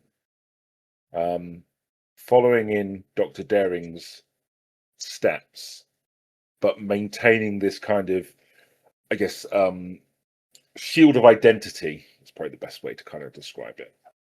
Protecting himself as the prime Dr. Undermoon. And kind of continue to radiate that, blocking out anything else and just kind of following. So this is basically just a continuation of what both of you previously were doing. Moving towards the core now, in an ambulatory fashion. But I presume the intended outcome is for Dr. Undermoon, when you get to whatever is at the center, you are the only ones left. And conversely, for Dr. Daring, the exact opposite. You get to the center and you are joined by all of the others that could have, should have been. Yeah. Okay. So I think this is an area of our journey, a leg of our journey that is fraught with more existential dangers than physical obstacles to overcome, which I like at this point. There really is little that you need to worry about from a physical standpoint. You are inside a sphere, you can walk forward and the ground seems to materialize around you, and you are heading like moths drawn to the flame, all of your, or at least some of your reflections converging on this center point. Just gotta let my dog out. I should be 2 moments. All I can right. still hear everything. So. Well, I will say, vamping for a little bit of time here. As you approach, it's easier for Dr. Undermoon to perceive in reality, in the observable truths that he defines for himself. Lots of air quotes there. And for Dr. Daring in a much more, I guess, existential way again. But as you are moving forward, that dim glow in the center remains. But as you take steps forward, it's almost as if a semi-opaque black sphere is around that glow, has been around that glow, or is materializing around that glow. Once again, as if the slider had been going from 0, slowly up and up with every step forward, until it looks like a black sphere. Mostly transparent, semi-opaque, with that light shining through, almost eyeball-esque, facing in your direction. However, whereas Dr. Undermoon feels like it is an eyeball looking directly at him, Dr. Daring, that gaze, that light that is shining through that semi-opaque black sphere, you feel it looking at all of yous. All of thems. All of we. All we's. All the we's. But this is where I would call for that mutually exclusive flip-off between the two of you. He's going to have such an advantage over me. Well, there is no we, there is only I. So, I don't know what either cards you guys have. I've been counting cards. And I think I can look at them, but I'm not going to. But this entire journey, it seems Dr. Daring, you have been embracing this, molding yourselves, and now even the reality around you towards this end. You have been trying to connect, not only connect, but allow yourself to become this other, and have since connected with that new identity and the other others around you. Whereas Dr. Undermoon, you're doing basically the opposite. You've been denying more and more as the journey has gone on, denying and contradicting pretty much everything or more and more increasing things as you go down to this point where you are actually pushing reality to deny the existence of things that you can observe yourself. Mhm. And I think, Dr. Daring, you have attuned yourself in a way. I'm going to let you choose 2 of your 3 cards to flip, presumably the highest of your 2, 3. And Tal, you will be flipping yours, one of yours. Okay. I don't know if that it doesn't seem like that helps. I was trying to give you an advantage. Show me there. that king you got. Go ahead. Yeah, Yep. let's see the king and what else you got you know in there? Okay. Yeah, because I don't know what cards you have, and Tal has definitely been rolling better. So the cards that the eye that you have, There's no way. I think I've rolled more dice since that last re-up, and he's gotten more cards since that last re-up. I don't think there's any way for you to make this like on an even playing field. How do I want to do this? Unless we just do a literal roll off. Yeah, we might just do a roll off.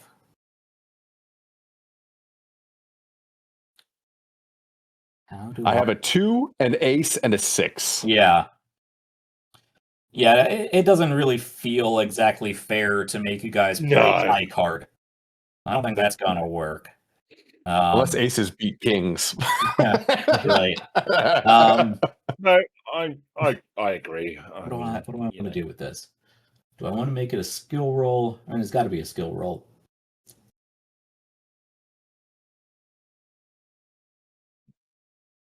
Ooh. I should have been keeping track of who succeeded at portal clues, but I didn't. Because that could be another way to determine this. I remember the beginning. I was doing. I not only in the beginning was I doing portal close very well, but I also had a couple of ones that we did that were auto successes because I was not there anymore. Yeah, you definitely solved more portal clues than I have. 100%. So, yeah, I think I can actually. So you had Enlighteners.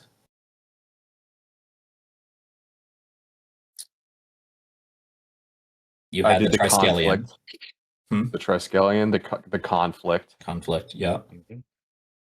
Yeah. I think I've only had 1, maybe 2, so... And the wet, writhing, massive eyes and tongues trying to speak, that was definitely me. Yeah.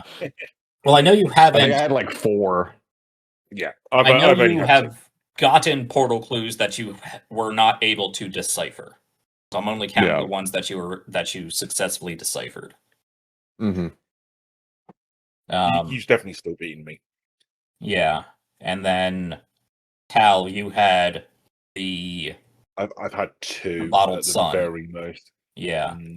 And I think even the background knowledge of the project, not entirely. I think the one with the lightning in the battery. I think I had whatever that one was. But, yeah. But yeah, no, I've definitely got less. 100%. Yeah. Okay. Yeah, I think that tracks with my records here. So we're going to do. I think this really is an understanding roll. So that is think plus something.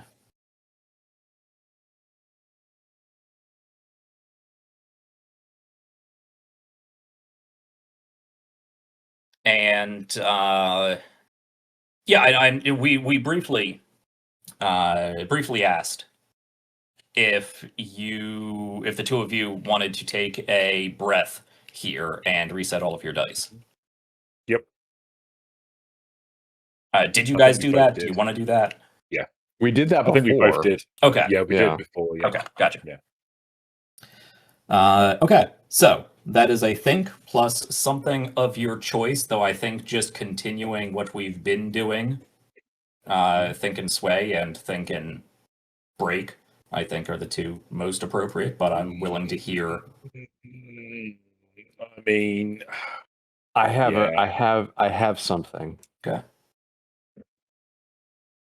I think that if Dr. Daring figures out what Dr. Undermoon is trying to do, Dr. Daring is going to rush as quickly as possible to the orb to try to touch it to solidify those he made connections with. And that would be a think and dash. Okay. I like that. Yeah. Because if I see you starting to run, then I'll be like, I don't think so. So I think I would start to run as well. Okay. Well, I don't think your rules would be the same. You're trying to do something totally different from me. You're just trying to stand there and just wipe them. So you can do think and break or something if you wanted. I'm doing think and I mean, it doesn't have to be think, but I mean that's up to Jack. But like, I'm trying to solidify everything, and I think that orb is the connecting point. So I want to get to that and make that connection as quickly as possible. So I'm dashing. Whether or not I can throw in a evade instead of a think, that's up to Jack. Not unless Dr. Undermoon is actively trying to stop you. You could evade that. Yeah. Otherwise, it is simply the manifestation of what you are trying to do, plus the physical action of trying to get there first because you perceive an advantage to that. Mm-hmm. But for Tau, I don't know. I don't know if this is... I mean, if this is just going to be a foot race, that's an entirely different question. But if this is two different ways of going about manifesting the realities you individually and mutually exclusively desire, I think you would take a different approach. But you tell me. I'm trying to think.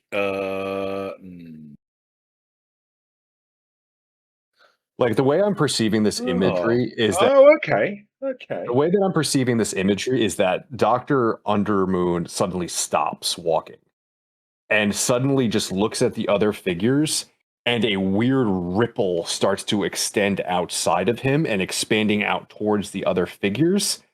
And Dr. Daring is trying to beat that ripple of reality to get to the orb. Okay. Well, in that case, what if it was because under make it says trap? Yeah. So what if I, as part of what I'm trying to do in order to kind of like, disbelieve almost, I'm trying to trap them within my thought process of you do not exist. Or is that stretching it a bit? I think that's stretching it.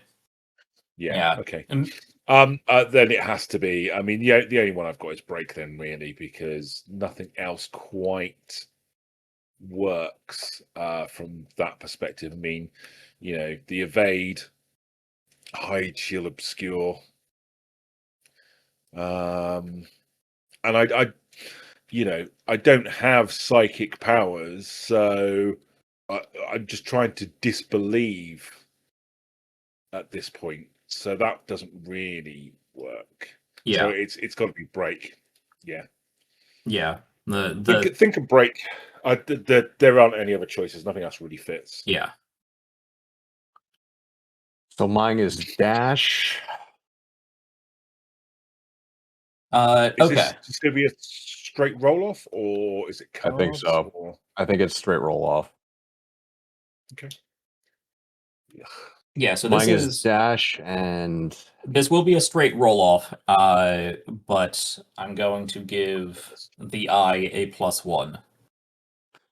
Oh, thank you. Thank you for your sympathy. Well, it would be. I would give you a +3 and Tal a +2, but I'm just. Yeah. Right.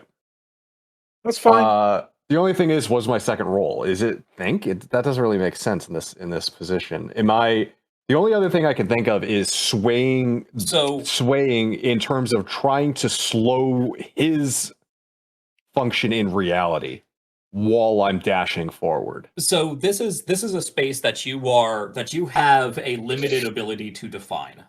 That's why I'm using the basis of an understanding roll, which is a mandatory think plus skill. Because Gotcha. Okay. Wow.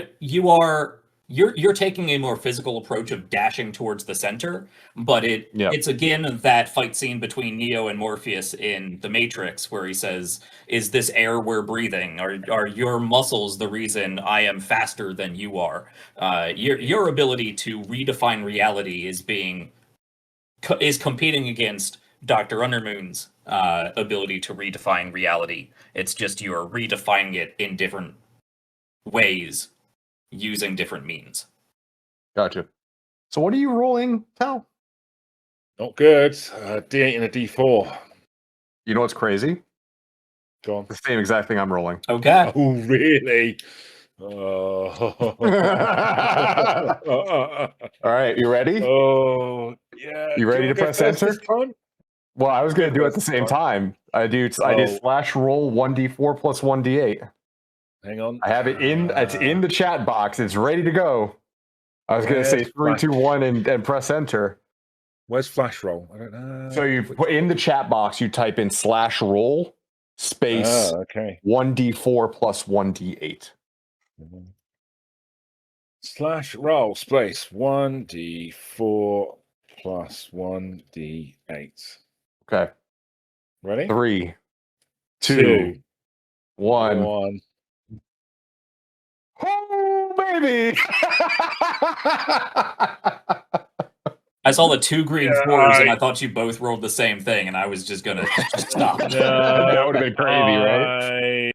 I didn't think I was going to win that one. Oh. Okay, that is a 10 for the eye, Dr. Daring, and a 7 for Tal, Dr. Undermoon. Do we still have to reduce our? Yes, I would think so. Yeah. Yeah. Even though I didn't give you guys cards, I am going to say this. Enough effort was expended that they still decrement. Okay. Well, the eye, I will let you run with this scene. So that ripple of reality starts to extend outside of Dr. Undermoon. Dr. Daring realizes what's going on.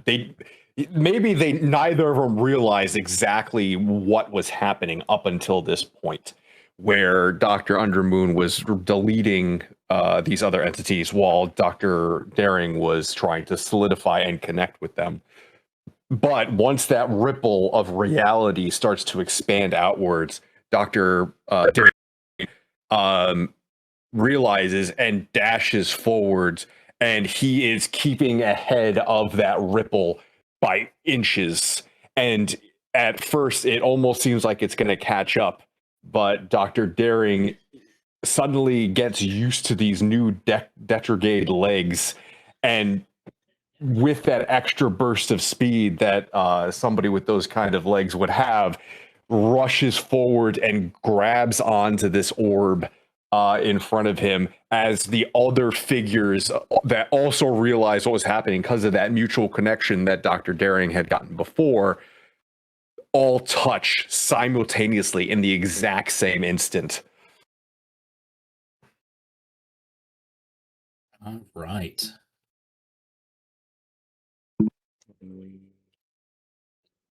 Indeed.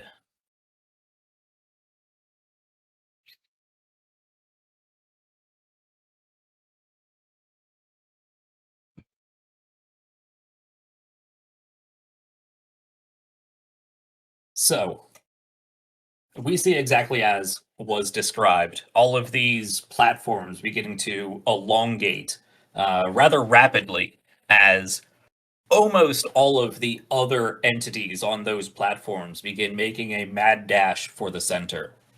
Not all of them, but most of them. All of the ones that are other, alien.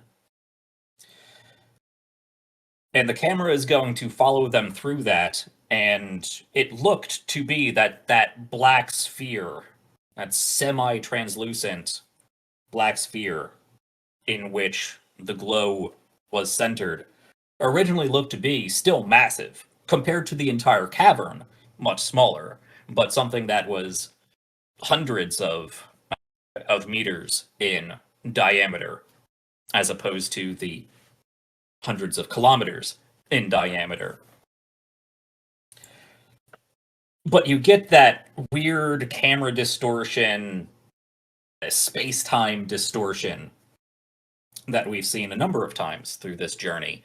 And Dr. Undermoon, you perceive yourself as almost being tethered and pulled along with that. Even though you are not moving, you perceive at some point, once Dr. Daring's distance gets beyond a certain threshold, you feel as if you are tethered to them and reality is just keeping you moving in the same direction. Your legs aren't moving, but the world is almost moving around you to keep you tethered together. But all of those entities reach that, hundreds of meters diameter sphere and reach for it, touch it, their hand against what to them seems like nothing. Because you don't see that opacity with the light shining through. It's only in the periphery that even defines it as an interior sphere. But as you all touch, you're all pulled forward until it is almost like all of your weird alien extended hands, fingers, some with more fingers, some with less, some with more knuckles, some with less, some with tendrils, some simply slime, amoeba-like, just elongating. Pseudopods. Yeah, pseudopod sort of situation. All overlap and touch as if you were all, go team on a basketball or something like that, with Dr. Undermoon and a few of the other Dr. Undermoons sort of tethered just behind, a few steps behind your shoulder. And there is a bright flash. As Dr. Daring, you more or less have super condensed your own consciousness, your own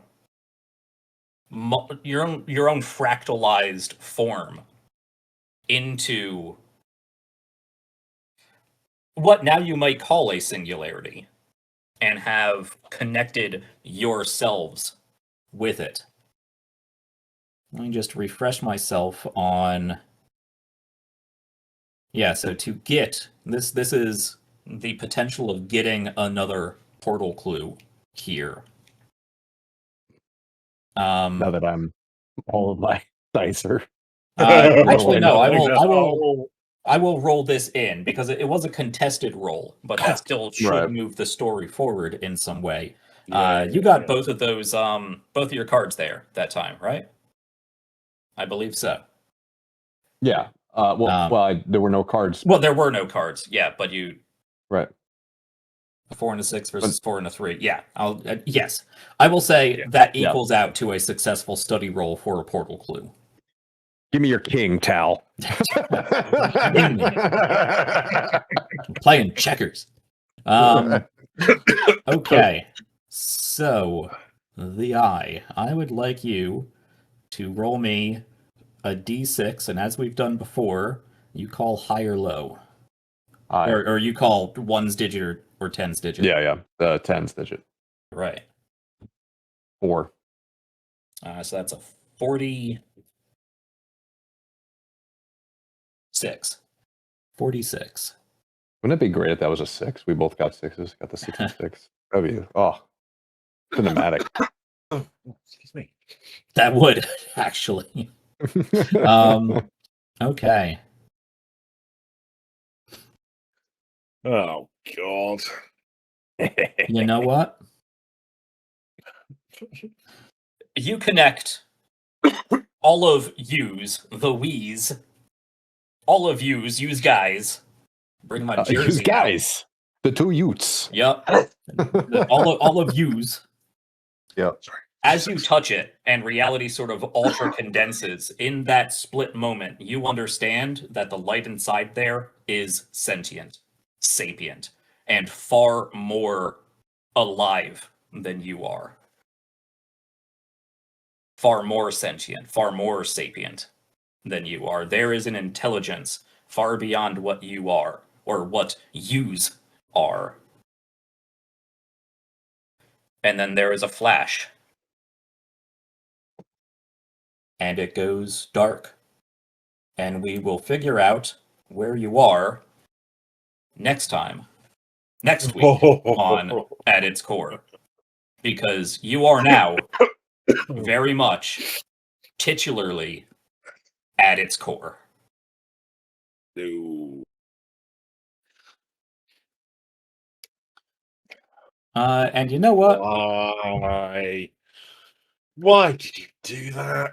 Well, we will actually save that. I think starting off with the understanding roll to go with the portal clue is a good way to pick up next week for our finale. Amazing. Wild ride tonight, folks. Nothing like some PvP to end the day. I mean, it kind of we kind of did the same thing with Undead Cowboys versus Werewolf. So yeah, we do. Yes, very true. Yeah, we are all such good friends that we will fight each other for narrative supremacy at the end. It's my story. Mine. No, the best part is we all love it when we each individually succeed at whatever we're trying to do. Oh god, yeah. Absolutely. Okay. I don't rage when I fail, in terms of or when talent passes, like it's just like I would like to pass something, and you know what? I'm okay. I'm okay with this being the pass for the day. What did I say to you? I said I will screw up the role that's really important. Yeah.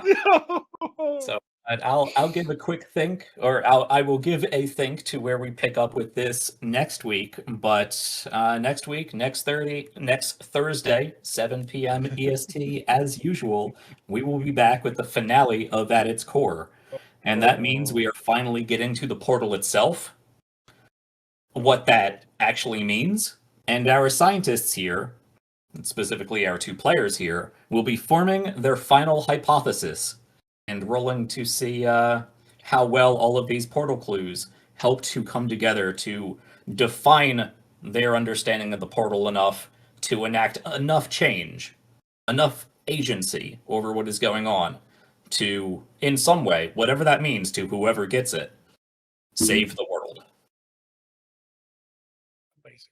I'm sure it will go over very well if it's Dr. Daring. You in the audience cannot see behind the mask of the eye, but us who can. It's all quite the eyebrow wiggles there. Yes, I think we need to discuss what we're going to do before we actually...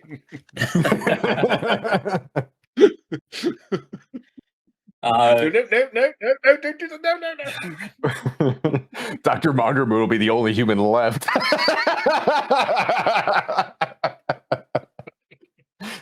Everywhere else is remade in your image. Oh. Yes. We have reached the Cronenberg. Dr. Undermoon's going to have a nice little spot in a zoo somewhere. The average man. Yeah, the average man. Everybody, that's like the placard right outside. But it's behind the cage, so you can look at it every day.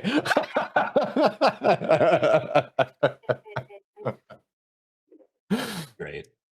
My nice, clean, new, sparkly suit. Mm-hmm. And it means nothing. So at least you can face the end of the world in style. Yeah. At least I'll be tidy. Yep. Properly cleaned up. All right. Well, so it has been a genuine pleasure, the two of you, getting back to this game. Oh, good. A very strange game to play, to conceptualize, to GM. Awesome. Had a lot of fun getting back to this. Spent too much time apart. So much fun. Okay. I really enjoyed that. Well, I think that's where we are going to end for tonight, with that fun visual. And in my mind's eye, it does look like that final frame of our intro, or is just the two of you silhouetted by that bright white light in the darkness. Let's be. So, closing remarks. I've already said we're doing the finale next week. If you enjoyed the show, let us know. We've had some fun with the people in the chat. Thank you for stopping by. I love seeing people helping us out. Again, Cosmic Cat, thank you so much for helping with the technical difficulties. And I've been seeing some hype and some fun comments in there as we've been moving on. So if you enjoyed it, hit all the thumbs up and the likes and subscribes and stars and whatever all the metrics are. Let our AI overlords know that you like what we do. So hopefully they will throw us into their algorithms a little bit more. But on top of that, just go talk to your friends, repost us on the social medias, go to a random alleyway and spray Star Metal Productions graffiti. I don't know if I could tell you to do that. That's probably illegal, so don't. By the end of the week, we'll be designated a terror organization by Trump. With the enthusiasm of the great Willy Wonka, don't do that. No. Okay. Next week, right here, Star Metal Productions, 7 p.m. EST for the finale of At Its Core. On top of that, actually, next week we have 2 finales. It's going to be a double feature finale week for us here at Star Metal Productions. This upcoming Monday, which is the 8th, we will be back at 8 p.m. EST, our normal time slot for our Pokemon series, Harmony Road, and the finale of that show. And it has been very different from this one, but nostalgic and whimsical and fun, and there have been crimes against candy in most episodes. So if that intrigues you, and you would like to get back to the 90s and early 2000s era of Pokemon, come hang out with us, because that's a real fun show. We got a great new cast over there doing that. I've had a lot of fun with some of the production assets there and some of the musics and sound effects. And Rain, our guest GM, is doing a fantastic job. So I cannot wait to see, because I get to play in that game. I cannot wait to have myself and Hevered Heart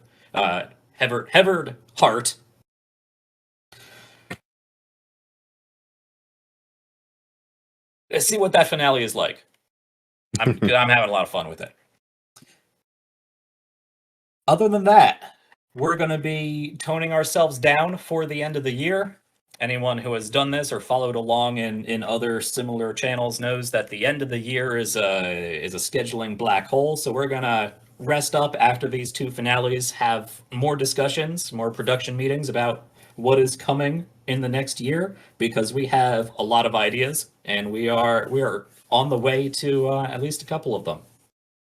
So I'm excited to be able to talk more about that. Maybe next time, maybe we'll do a special coming soon next year, a little video or roundtable or whatnot at some point. We'll see what we come up with. Let me throw it back to you guys if you want to do any plugs of your own.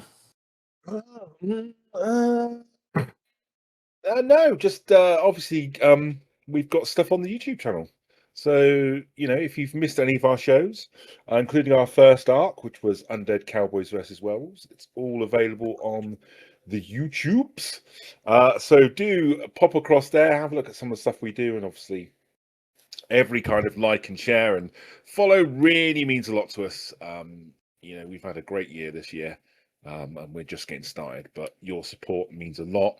So pop over, show us some love, and we'll be bringing you more stuff in the new year as well. Yeah, brand new channel. Myself, Tal, Zach to a degree, the I to a lesser degree, came in with pulling a little bit of our resources from our own channel. But Star Metal Production is still very new. Our numbers are still very low, but I've heard good things from those who do choose to spend their time with us, either live or on the VODs.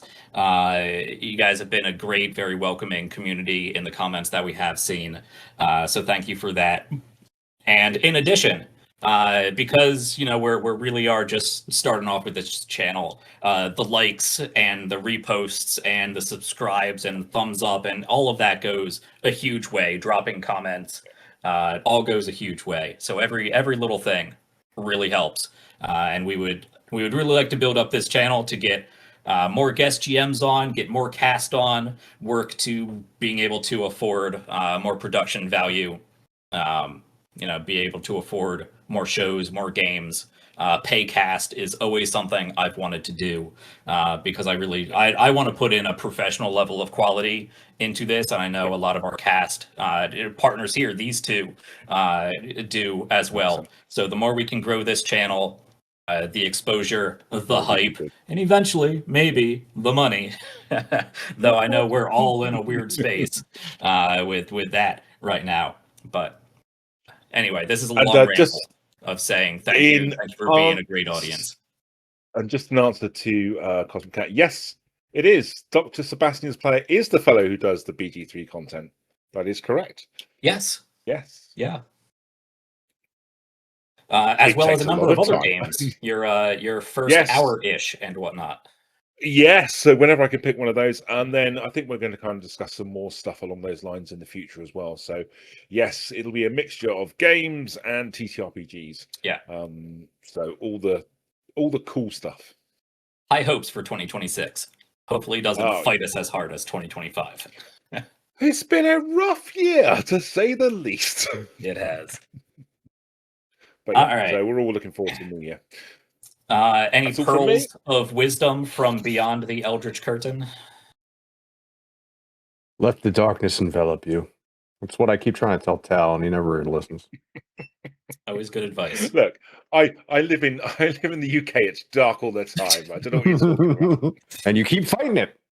Problem. Yeah. Oh dear. All right, everybody. Have a good one. Is welcomingly dark. See you all.